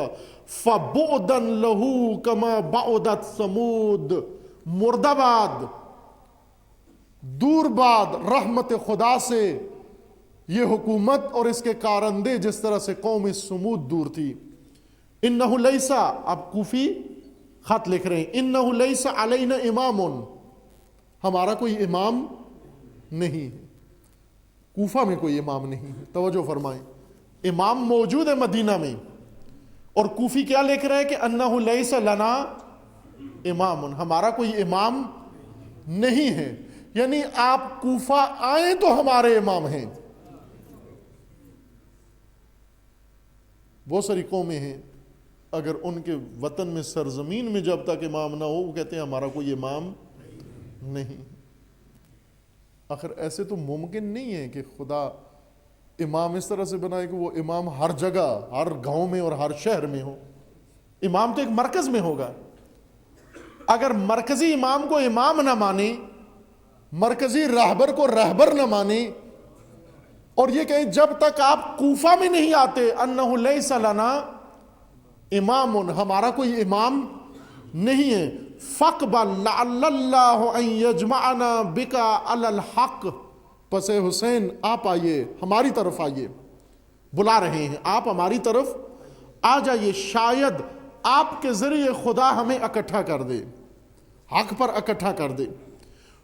والنعمان ابن بشیر فی قصر الامارت لسن نجتمع معه فی جمعۃ ولا نخرج معه الى عید، کہا کہ نعمان ابن بشیر جو کوفہ کا والی ہے، ہم نے اس کا بائیکاٹ کیا ہوا ہے، ہم اس کے ساتھ جمعہ بھی نہیں پڑھتے اور عید کی نماز میں بھی نہیں جاتے، اور اب ہمارا کوئی راہبر و امام نہیں ہے۔ وَلَوْ قَدْ بَلَغَنَا أَنَّكَ قَدْ أَقْبَلْتَ إِلَيْنَا أَخْرَجْنَاهُ حَتَّى نُلْحِقَهُ بِالشَّامِ، آپ ہمیں یقین دہانی کروائیے، اگر ہمیں یقین ہو جائے کہ آپ کوفہ آنے والے ہیں تو آپ کے آنے سے پہلے ہم نعمان ابن بشیر کو کوفہ سے نکال کے شام چھوڑ کے آئیں گے۔ یہ نہیں کہا کہ یہیں اس کا کام ختم کر دیں گے، کہا اس کو یہاں کوفہ سے نکال کر شام چھوڑ کے آئیں گے انشاءاللہ، ساتھ لکھا کہ انشاءاللہ، والسلام علیک ورحمۃ اللہ، خط بند کر دیا انہوں نے۔ یہ خط تھا پہلا جو کوفہ کے بڑے لیڈروں نے لکھا میٹنگ کر کے، اور امام کہہ رہے ہیں کہ ہمارا کوئی امام نہیں ہے اور ہم آپ کے منتظر ہیں، اگر آپ ہمیں اپنے آنے کی یقین دہانی کرا دیں تو ہم یہاں کے والی کو نکال باہر کرتے ہیں، اسے شام روانہ کر دیتے ہیں اور کوفہ کا ماحول آپ کے لیے آمادہ کر دیتے ہیں۔ ثم، پھر اس کے بعد محمد ابن بشر حمدانی کہتے ہیں ثم صرحنا بالکتاب مع عبداللہ ابن سبع الحمدانی و عبداللہ ابن وال التمیمی فخرج الرجلان مسرعین حتی قدما علی الحسین بمکہ لعشر مزین من شہر رمضان، اور یہ پہلے داہے میں، پہلی رمضان کے پہلے 10 دنوں کے دوران، عشرہ اول رمضان کے دوران یہ خط لے کر کوفہ سے آئے، اور پہلے عشرہ رمضان میں سید امام حسین علیہ السلام کے پاس مکہ میں آ کر یہ خط امام کو پہنچا دیا انہوں نے۔ ثم لبسنا یومین، پھر یہ کہتے ہیں ہم 2 دن مزید رکے مکہ کے اندر۔ ثم صرحنا الیہ، پھر اس کے بعد قیس بن مصہر السیداوی وعبد الرحمن ابن عبداللہ ابن القدن الارحبی وعمارت ابن عبید السلولی فحملوا معاهم نحوا من 150 صحیفہ من الرجل والاثنین والاربعہ. اور اس کے بعد پھر دوسرے خطوط آنا شروع ہو گئے. مصہر ابن قیس سیداوی اور 2 بندے اور آئے کوفہ سے. پھر ایک دڑ دڑ خط لکھنے کی ایک تحریک شروع ہو گئی. ہر گھر کے اندر میٹنگ مجلس، لوگوں کو جمع کرتے، خط لکھو، امام کو بلانا ہے، یہاں پر تم دستخط کرو. اور دڑ دڑ دستخطی مہم شروع ہوئی. اور ہر روز تومار لکھ کر یہ کوفہ سے مکہ روانہ کر رہے، اور قاصدوں کی لائن لگ گئی مکہ کی طرف. قال ثم لبسنا یومین آخرین ثم سرحنا الیہ ہانی ابن ہانی السبیعی وسعید ابن عبداللہ الحنفی وکتبنا معاہما. پھر ہم نے دوسرا خط اس مضمون کا ذکر کیا. اب وہ خط جن کے مضمون انہوں نے نہیں نقل کی چونکہ انہیں خبر نہیں ہوئی، لیکن جو خط جس میں یہ خود شخص شامل تھا اس میں دوسرا خط اب شروع ہوتا ہے. بسم اللہ الرحمن الرحیم للحسین ابن علی من شیعتہ من المؤمنین والمسلمین. حسین ابن علی کے نام یہ خط ہے، اللہ کے نام سے شروع کرتے ہیں. اما بعد فحی احلا، آپ پر درود ہو، آپ پر سلام ہو. فإن الناس ينتظرونك، لوگ آپ کے شدت سے منتظر ہیں. ولا رأی لهم فی غیرک، آپ کے علاوہ کسی کے بارے میں سوچ بھی نہیں رہے ہیں. فالعجل العجل، کوفیوں کے خط میں لکھا ہوا ہے فالعجل العجل، جلدی آئیے جلدی آئیے، دیر نہ کریں، فوراً آئیے کہ ہم تیار بیٹھے ہیں آپ کی نصرت کے لیے، آپ کی مدد کے لیے. العجل فالعجل والسلام علیک. خط بند کر دیا. یہ دوسرا خط تھا. بہت سارے اور خطوط تھے جن کا متن ذکر نہیں کیا گیا. اس کے بعد تیسرا خط ہے کہ آپ کی خدمت میں بعد میں اس کو پڑھا جائے گا، اور وہ جملہ جو اصل امام کے کلام کی تشریح کرنی ہے آپ کی خدمت میں، لیکن یہ اس کا شان نزول تھا جو امام علیہ السلام نے کوفہ میں بیان کیا. عزیزان من، کربلا، ہر ایک نے کربلا کو ایک دید سے دیکھا ہے، ایک نگاہ سے دیکھا ہے.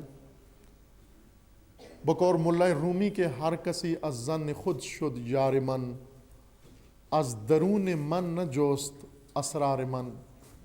ہر ایک نے اپنے گمان کے تحت مجھے سمجھا ہے، میرے اندر جھانک کر کسی نے نہیں دیکھا کہ میری حقیقت کیا ہے.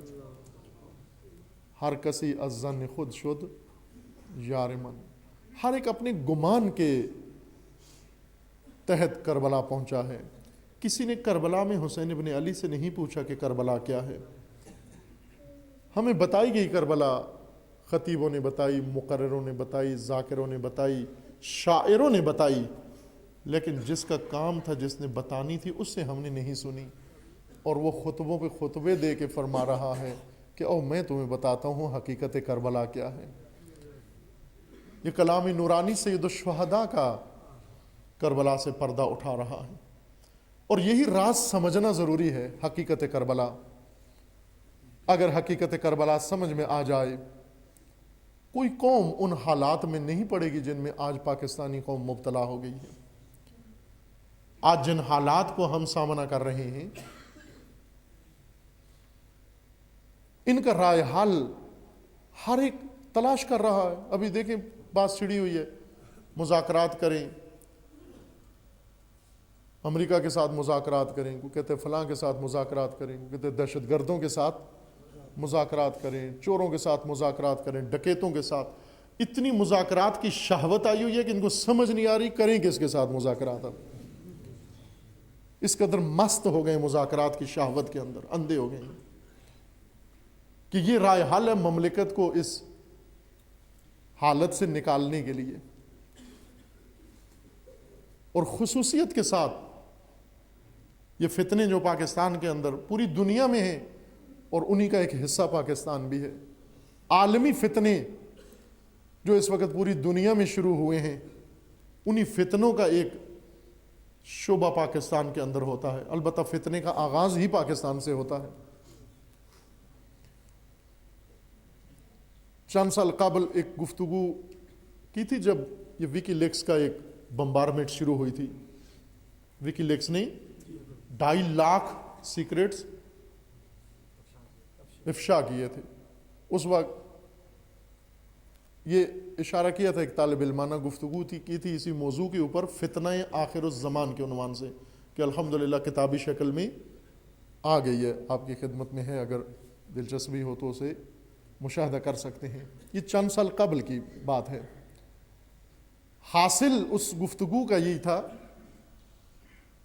کہ وہ فتنہ آخر الزمان، نہج البلاغہ میں امیر المومنین نے سے کہا تھا کہ سیاتی من بعدی، میرے بعد مسلمانوں کے اوپر ایسا فتنہ آنے والا ہے، اندھا، کور، شدید، طوفانی، متلاطم، جو بستیوں کو اکھاڑ پھینکے گا، جو انسانوں کو کنفیوز کر دے گا، جو سوچ کی صلاحیتیں چھین لے گا، جس میں سب اپنا راستہ گم کر بیٹھیں گے، عقل مات ہو جائے گی، حق کسی کو نظر نہیں آئے گا، ہر طرف دھند و غبار ہوگا، اور لوگ جتنی کوششیں کریں گے، راستے ڈھونڈیں گے نجات کے لیے، اتنے ہی ان راہوں پر ہلاک زیادہ ہوں گے۔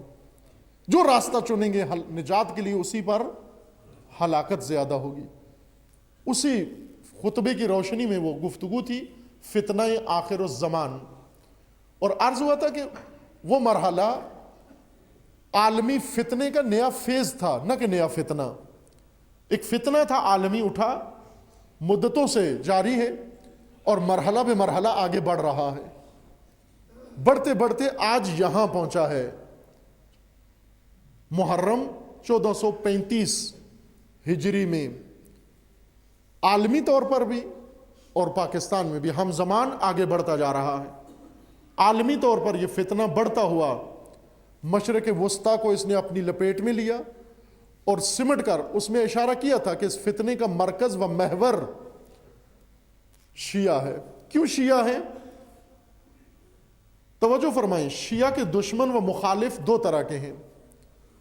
ایک وہ لوگ جن کو شیعہ کی رسومات پسند نہیں ہیں، شیعہ رسموں کے مخالف ہیں، ایک اچھی خاصی تعداد ہے جو شیعہ کی رسومات کو پسند نہیں کرتے، رسومات اچھی نہیں لگتی، جو بھی کام کرو کہتے ہیں یہ غلط ہے، یہ بدعت ہے، یہ خراب ہے۔ اور میں پچھلی بھی ایک مجلس میں کہا تھا کہ بہت ساری چیزیں شیعہ کے بارے میں غلط فہمیاں ہیں اور کنفیوژن پھیلائی گئی ہے، تہمتیں ہیں، بہتان ہیں، لیکن ادھر سے شیعوں کے اندر بھی ایسے لوگ موجود ہیں جو مروت بہت زیادہ ہے ان کے اندر، وہ نہیں چاہتے کہ ان کا دشمن جھوٹا پڑے، جھوٹا ثابت ہو جائے۔ جب تشیع پہ تہمت لگاتا ہے تو ادھر سے ایسی حرکت کرتے ہیں تاکہ اسے پتہ چل جائے کہ نہ اتنا جھوٹ بھی نہیں ہے، یہ باقاعدہ اس کو پروف فراہم کرتے ہیں۔ لیکن بہت زیادہ تشیع کے خلاف پراپوگنڈا، جس قدر دنیا میں تشیع کے خلاف زہریلا پراپوگنڈا ہو رہا ہے، کسی اور کے خلاف نہیں ہو رہا۔ اور اس سے گھبرانے کے لیے نہیں عرض کر رہا ہوں کہ آپ گھبرا جائیں، اتنا شدید پراپوگنڈا تشیع کی حقانیت کی دلیل ہے۔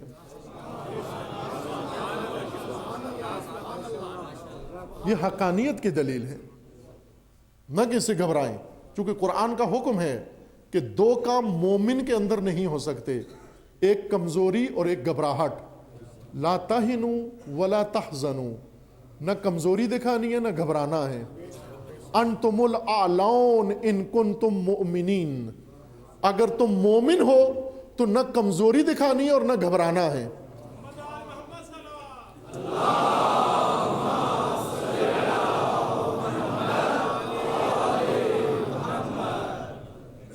یہ عالمی فتنے شروع ہوئے جن کا مرکز تشیع ہے۔ وہ گروہ جو تشیع کی رسومات کے خلاف ہے، یہ اول سے ہے، آج تک ہے، اور اگر ان کو رسومات سمجھا دی جائیں کہ وہ رسومات جو جن میں کوئی حرج نہیں ہے ان پر حساسیت چھوڑ بھی سکتے ہیں، اور وہ رسومات جو واقعاً قابل اعتراض ہیں وہ رسومات چھوڑی جا سکتی ہیں، یا اعتراض کرنے والا اعتراض چھوڑ دے گا یا پھر غلط رسم کوئی چھوڑ دی جائے گی، یہ مسئلہ حل ہو سکتا ہے۔ عزیزان، آج جو شیعہ کا دشمن ہے، توجہ فرمائیں، بہت سارے لوگ ہیں جو تشیع کے مخالف ہیں تشیع کی رسومات کی وجہ سے، لیکن یہ فتنہ جو شروع ہوا تشیع کے خلاف، یہ ان لوگوں کی طرف سے نہیں ہوا جو تشیع کی رسومات کے خلاف ہیں، یہ ان لوگوں کی طرف سے شروع ہوا ہے جو تشیع کی طاقت سے بوکھلائے ہوئے ہیں۔ مرداباد مرداباد امریکہ مرداباد مرداباد مرداباد امریکہ مرداباد مرداباد مرداباد امریکہ مرداباد۔ صدیوں تک خصوصاً اس مملکت کے اندر ساری دنیا نے دیکھا، تشیع سے رسومات دیکھی، عزا کے اندر رسومات، مجالس کے اندر رسومات، مختلف مواقع پر رسومات دیکھیں، لیکن اللہ تعالیٰ کی طرف سے حکمت یہ تھی کہ اسی زمانے میں جب یہ مطمئن ہو چکے تھے کہ یہ اسلام و مسلمین و مذہب و دین ہر چیز کو ختم کر چکے ہیں، اسی زمانے میں ایک پیرو حسینی، ایک رہبر حسینی، ایک شخصیت عظیم، اس نے نکل کر دنیا کو اسلام اور بالخصوص تشیع کی طاقت کا چہرہ بھی دکھا دیا۔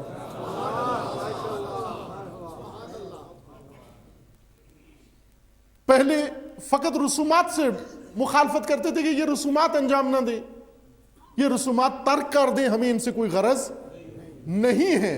اب بات وہ نہیں ہے رسومات والی، اب یوں نہیں کہ آپ کا دشمن آپ کی رسومات کا دشمن ہے، آپ کا دشمن آپ کی طاقت کا دشمن ہے، قوت کا دشمن ہے۔ آج دشمنوں کو بخوبی معلوم ہو گیا کہ اسلام کی ساری طاقت سمٹ کر تشیع کے اندر آ گئی ہے۔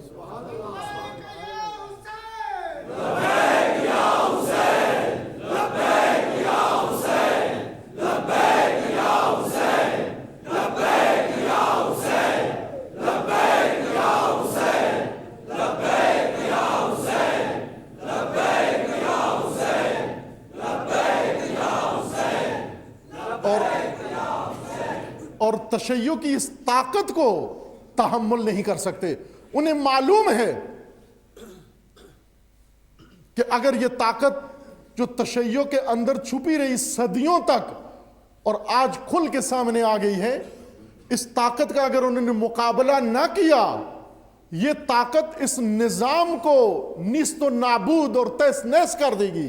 انہیں معلوم ہے کہ تشیع کے اندر وہ طاقت ہے کہ اگر تشیع کے امام کے انصار و اولاد اگر ان کے سر بھی کاٹ دیے جائیں، ان کٹی ہوئی لاشوں کے اندر اتنی طاقت موجود ہے کہ وہ یزیدیت کو خاک میں ملانے کے لیے تیار ہے۔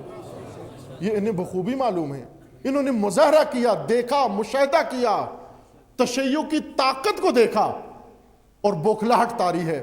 تشیع کی طاقت کو ختم کرنے کے لیے عالمی فتنے کھڑے کیے، چونکہ فتنہ سب سے کامیاب ہتھیار ہے، فتنہ سب سے مؤثر ہتھیار ہے۔ ایٹم بم سے زیادہ، ڈرون سے زیادہ، ہر بم سے زیادہ، ہر ٹیکنالوجی سے زیادہ کسی قوم کی طاقت کو توڑنے کے لیے فتنہ سب سے مؤثر ہتھیار ہے۔ اس لیے فتنے کے ہتھیار سے داخل ہوئے تشیع کو دبانے کے لیے، تشیع کو سرکوب کرنے کے لیے عالمی فتنہ اٹھایا، جس کا مرکز آج سوریہ بنا ہوا ہے، سوریہ تک پہنچایا اس کو۔ یہ صرف اور صرف تشیع کو محاصرہ کرنے کے لیے ہے، لیکن صرف سوریہ کے اندر منحصر نہیں، تمام ممالک کے اندر الگ الگ بھی اس فتنے کو لے کر آگے جا رہے ہیں، اور خصوصاً پاکستان کے اندر، چونکہ پاکستان زرخیز زمین ہے فتنہ گروں کی اور فتنہ بازوں کی، کہ فتنے کا بیج اس زرخیز زمین پر کاشت کر کے بہت جلدی اگا کے نتیجہ بھی لے لیتے ہیں اس کا۔ لیکن پاکستان صرف فتنوں کے لیے ہی زرخیز نہیں ہے، پاکستان حق کے لیے بھی زرخیز ہے،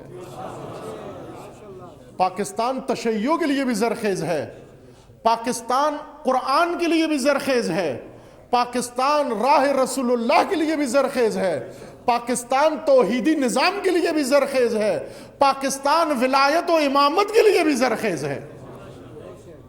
نہیں کہ صرف فتنوں کے لیے زرخیز ہے، توجہ کی ضرورت ہے، آگاہی کی ضرورت ہے، ہوشیاری کی ضرورت ہے۔ عزیزان، فتنوں کے زمانے میں امیر المومنین فرماتے ہیں، نہج البلاغہ کا پہلا کلمہ قصار امیر المومنین کا شروع ہوتا ہے، کن فی الفتنۃ کابن اللبون، فتنے کے اندر ابن لبون بن جاؤ، لا زہر فترکب ولا زرع فتحلب۔ امام فرماتے ہیں کہ جب فتنوں کا زمانہ آ جائے تجھے ابن لبون بن جانا چاہیے۔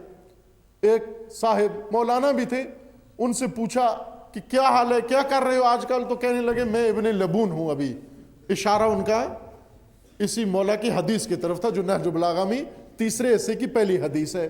کلمات قصار، یہ حکمتیں شروع ہی اس کلمے سے ہوتی ہیں۔ کن فی الفتنۃ قابن اللبون، چونکہ امیر المومنین کا زمانہ فتنوں کا زمانہ تھا، امیر المومنین کو جو مشکلات پیدا کی گئیں وہ ساری فتنوں کے ذریعے سے پیدا کی گئیں۔ انہیں معلوم تھا کہ شمشیر سے علی کا مقابلہ نہیں کیا جا سکتا، ذوالفقار کے اوپر کوئی تلوار حاوی نہیں ہو سکتی، مالک اشتر کے مقابلے میں کوئی جنگجو نہیں ٹک سکتا، لیکن انہیں معلوم تھا کہ علی کے لشکر میں 12,000 بے وقوف موجود ہیں، انہیں فتنے کی تلوار سے ہلاک کیا جا سکتا ہے۔ وہی خوارج جو امیر المومنین کی لشکر میں موجود تھے، فتنے کی زبان سے ان کو ورغلا لیا گیا اور ان کا رخ دشمن سے موڑ کر خود علی کی طرف کر دیا گیا۔ جنگ صفین میں جو تلواریں نکال کر شامیوں کے خلاف لڑنے کے لیے گئے، یہی تلواریں جنگ نہروان میں علی کے خلاف چلیں، انہی لوگوں کی تلواریں چلیں۔ کس نے رخ موڑا؟ فتنے نے رخ موڑا۔ ابن لبون اونٹ کے اس بچے کو کہتے ہیں، نابالغ بچے کو کہتے ہیں، اونٹنی کے بچے کو، جس کے ابھی پختہ عمر نہیں ہوتی، بالغ نہیں ہوتا، اس کے اوپر سامان بھی نہیں لاد سکتے اور اس کا دودھ بھی نہیں پی سکتے، اس کو ابن لبون کہتے ہیں۔ امیر المومنین فرماتے ہیں جب فتنے آ جائیں تو 2 کام مت کرنا، ایک فتنوں کو سواری نہ دینا اور ایک فتنوں کو دودھ نہ پلانا۔ فتنوں کو دودھ نہ پلانا۔ آج آپ توجہ کریں، جو فتنے عالمی فتنے ہیں ان کو دودھ بھی پلایا جا رہا ہے اور ان کو سواری بھی دی جا رہی ہے، اور انہی فتنوں کا ایک حصہ پاکستان کے اندر عملی ہو رہا ہے۔ اور یہاں پر بھی ایک طبقہ فتنوں کو دودھ پلا رہا ہے اور ایک طبقہ فتنے کو سواری دے رہا ہے۔ حضرت فرماتے کہ یہ دونوں کام نہ کرنا، یہ جرم ہے، فتنے کو دودھ پلانا اور فتنے کو سواری دینا۔ فتنے کو دودھ کون پلا رہا ہے؟ فتنے کو دودھ پلا رہے ہیں یہ میڈیا، دودھ پلا رہا ہے اس کو۔ میڈیا کے آنے والے، میڈیا پہ آنے والے یہ کنفیوژن کے ٹرانسفارمر اور ڈرم، یہ آ کر اس فتنے کو دودھ پلا رہے ہیں۔ یہ خناس آ کر فتنے کو دودھ پلا رہے ہیں، متعصب لوگ آ کر فتنے کو دودھ پلا رہے ہیں، اور بعض ایسے لوگ ہیں جو فتنے کو سواری دے رہے ہیں، اپنے دوش پر سواری دے رہے ہیں۔ خواص فتنوں کو دودھ پلاتے ہیں اور عوام فتنوں کو اپنے دوش پر سواری دیتے ہیں۔ ایسے میں ضرورت کس بات کی ہے؟ امیر المومنین فرماتے ہیں کہ فتنوں سے مقابلے کے لیے اسلحے کی ضرورت نہیں، بصیرت کی ضرورت ہے، آگاہی کی ضرورت ہے، ہوشیاری کی ضرورت ہے۔ عزیزان، فتنوں کا زمانہ ہے اور تشیع کے لیے فتنے بڑے بڑے تھنک ٹینکس نے بیٹھ کر بنائے اور بڑے دقیق فتنے بنائے ہیں، ایسے فتنے جن کے اندر کوئی خلل موجود نہیں ہے، اتنے ماہرانہ فتنے بنائے ہیں۔ لیکن یہ فتنہ بنا کر ساری عالمی فوجیں لے کر اور فتنے عرب و غرب اکٹھے ہو کر پہنچے سوریا کے اندر اور آخری نبرد کے لیے، آرمگیڈن کے لیے آئے، آخری جنگ لڑنے کے لیے آئے۔ آخری جنگ کا آخری لشکر تشکیل دے کر جب میدان میں اترے تو انہیں معلوم نہیں تھا کہ ابابیل کا الہی لشکر بھی مقابلے میں موجود ہے۔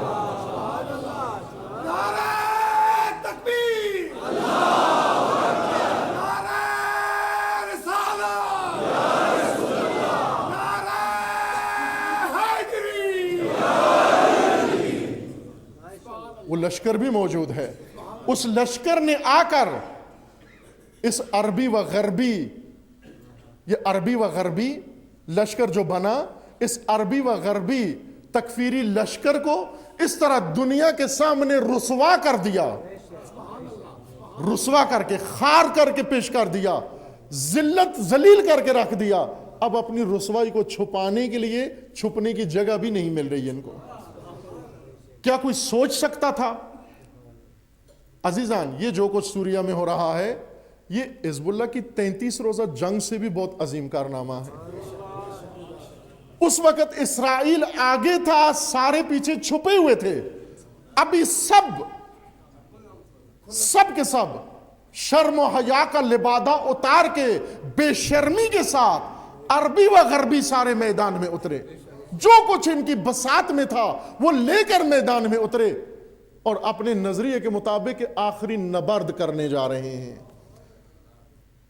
انہیں بتا دیا، امیر المومنین کے پیروکاروں نے، حسین ابن علی کے پیروکاروں نے بتا دیا کہ آخری نبرد تو ابھی ہونا ہے، ابھی تو آغاز ہے نبرد کا، یہ آخری نبرد نہیں ہے، یہ آغاز ہے نبرد کا۔ عزیزان، یہ طاقت ہے تشیع کی۔ پاکستان تشیع کی طاقت کا ایک اہم مرکز ہے، اسلام کی طاقت کا۔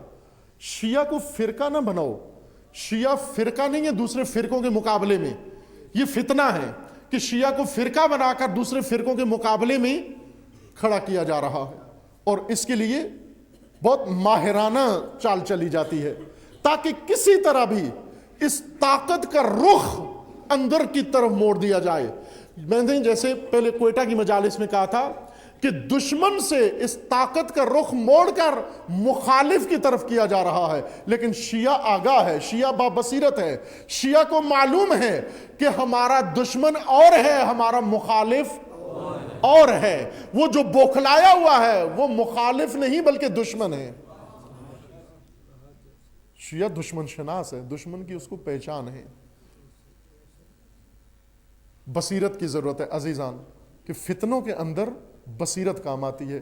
وہ چیز جو کوفہ میں نہیں نظر آئی وہ بصیرت کی کمی تھی۔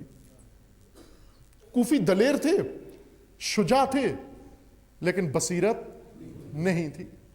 چند سال سے رہبر معظم ایک عنوان گزشتہ 4-5 سال سے مسلسل بیان فرما رہے ہیں، خواص بے بصیرت، کہ خصوصاً جب خواص بے بصیرت ہو جائیں اس وقت قوم رسوائی کی طرف جانا شروع ہو جاتی ہیں۔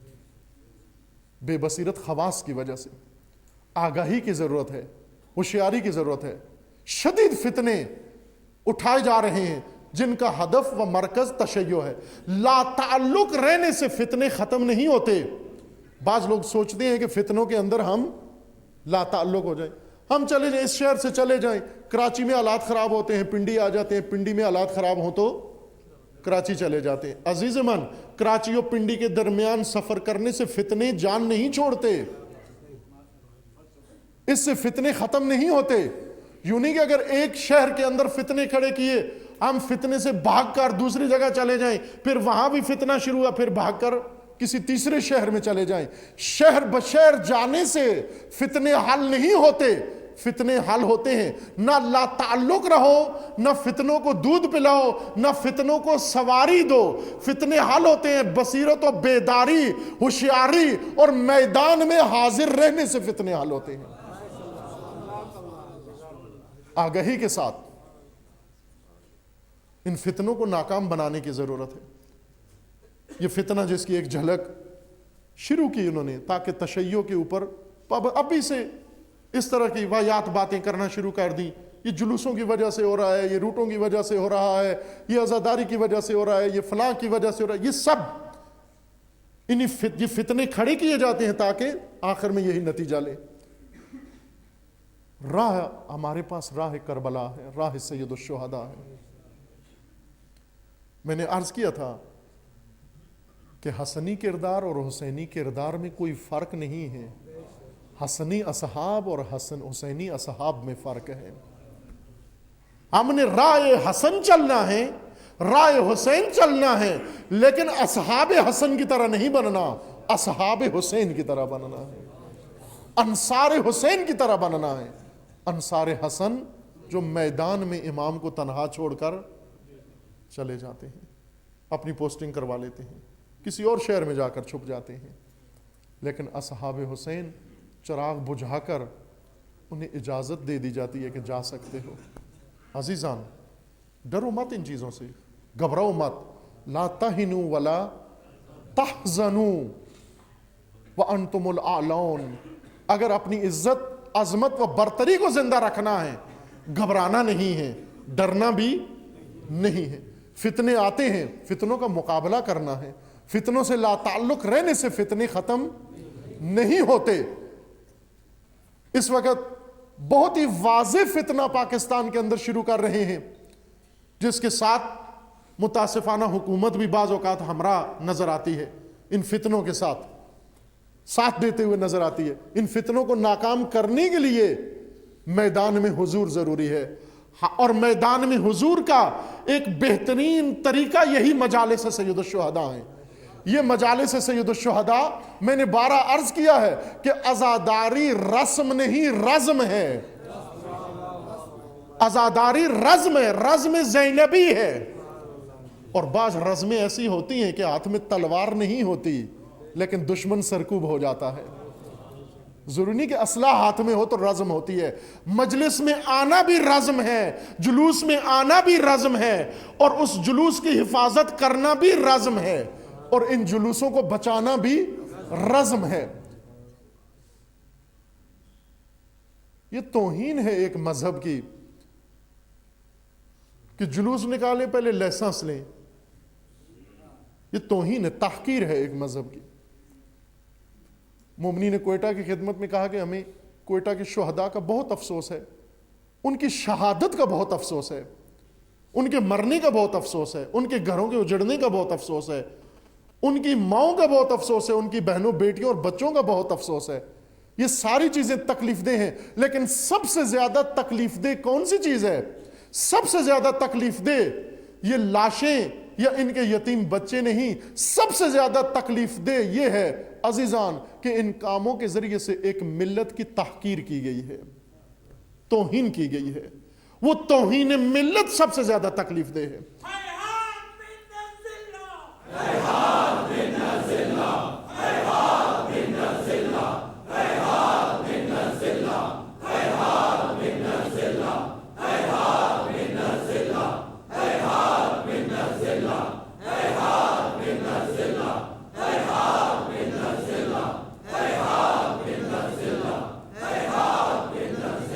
توہین برداشت کرنے کی دین اجازت نہیں دیتا. لا تہنوا منع کر رہا ہے, لا تہنوا, کمزوری مت دکھاؤ, وہن مت دکھاؤ.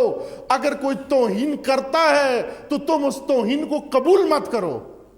توہین یعنی تحقیر, تذلیل, کمزوری مت قبول کرو. دین اجازت نہیں دیتا عزیزمان. تشیع عزت کا مذہب ہے. سید الشہداء نے فرمایا کہ اس نابکار کے نابکار بیٹے نے مجھے ذلت و ذلت کے دوراہے پہ لا کھڑا کیا ہے, اور یہ ہر حسینی کی راہ میں, ہر حسینی کی زندگی میں یہ دوراہا ضرور آئے گا. ذلت و ذلت کا راستہ, ذلت یعنی لٹکتی تلواروں کا راستہ, ذلت یعنی تحقیر کا راستہ, حقارت کا راستہ. عزیزان, جب بھی ذلت و ذلت کے دوراہے پر آ جاؤ, وہاں کسی سیاستدان کی بات نہ مانو کہ ذلت و ذلت کے دوراہے کا امام خدا نے حسین کو بنایا ہے. سید الشہداء کا کیا فرمانا ہے؟ ان دائی ابن دائی قد رکضنی بین اثنتین بین الذلت والذلہ وہیہات من الذلہ. انہوں نے مجھے ذلت و ذلت کے درمیان لا کھڑا کیا ہے, لیکن یہ سن لے کہ میں کبھی ذلت کا راستہ قبول نہیں کروں گا. لٹکتی تلواریں قبول کر لوں گا, ذلت کا راستہ قبول نہیں کروں گا. شیعہ ذلت قبول نہیں کرے گا. یہ توہین ہے تشیع کی. ہر گھر میں مجلس کریں, ہر گھر کے اندر, نہ کہ جو مجلسیں ہو رہی ہیں ان کو بھی کینسل کریں. ہر گھر کے اندر جو نہیں کراتے اپنے گھر میں مجلس کرائیں اپنے گھر میں. یہ عادت ٹھیک نہیں ہے.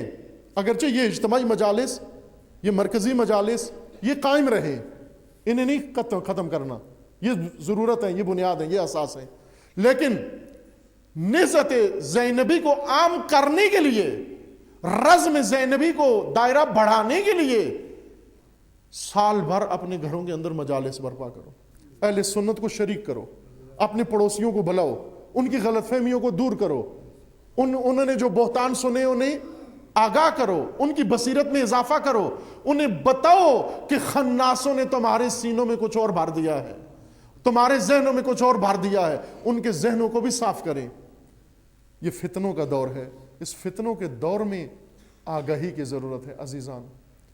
فتنہ زدہ مفتون لوگوں کو فتنوں سے نکالنے کی ضرورت ہے۔ کس طرح سے بی بی نے میدان بازار کوفہ میں خطبہ دیا اور انہیں یہی فرمایا کہ تم مفتون ہو، تم فتنہ زدہ ہو، تم فتنوں کا شکار ہو گئے اور فتنوں میں تمہیں سمجھ میں نہیں آئی۔ بی بی نے فرمایا یہ سر جو تم نوک سنا پہ دیکھ کے رو رہے ہو، اسے پہچانتے ہو کس کا سر ہے؟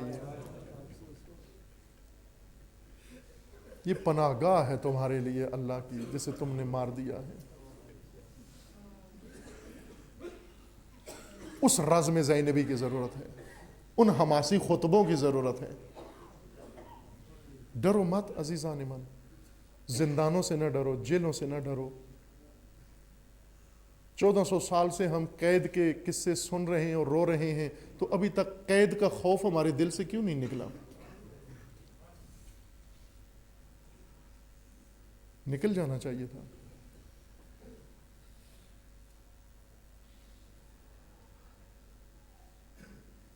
وہ حال جس میں بی بی نے آ کر بازار کوفہ میں خطبہ دیا، کیا حالات بہت اچھے تھے بی بی کے خطبے کے لیے، وہ بڑا اچھا زمانہ تھا۔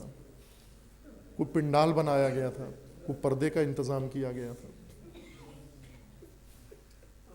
کوئی خیمے لگائے گئے تھے۔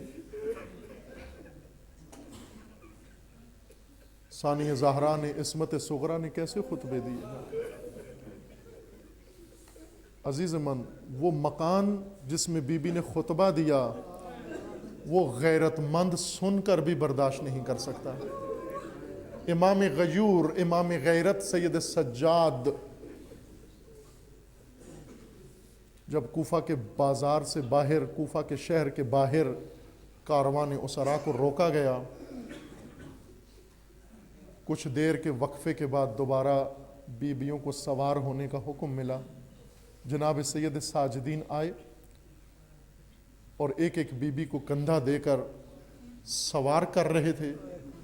ہر بی بی کو سوار کرنے سے امام کی رنگت بدلتی جا رہی تھی۔ جناب زینب علیہ کی نگاہ تھی سید ساجدین کے چہرہ انور پر کہ مسلسل سجاد کے چہرے کی رنگت بدل رہی ہے۔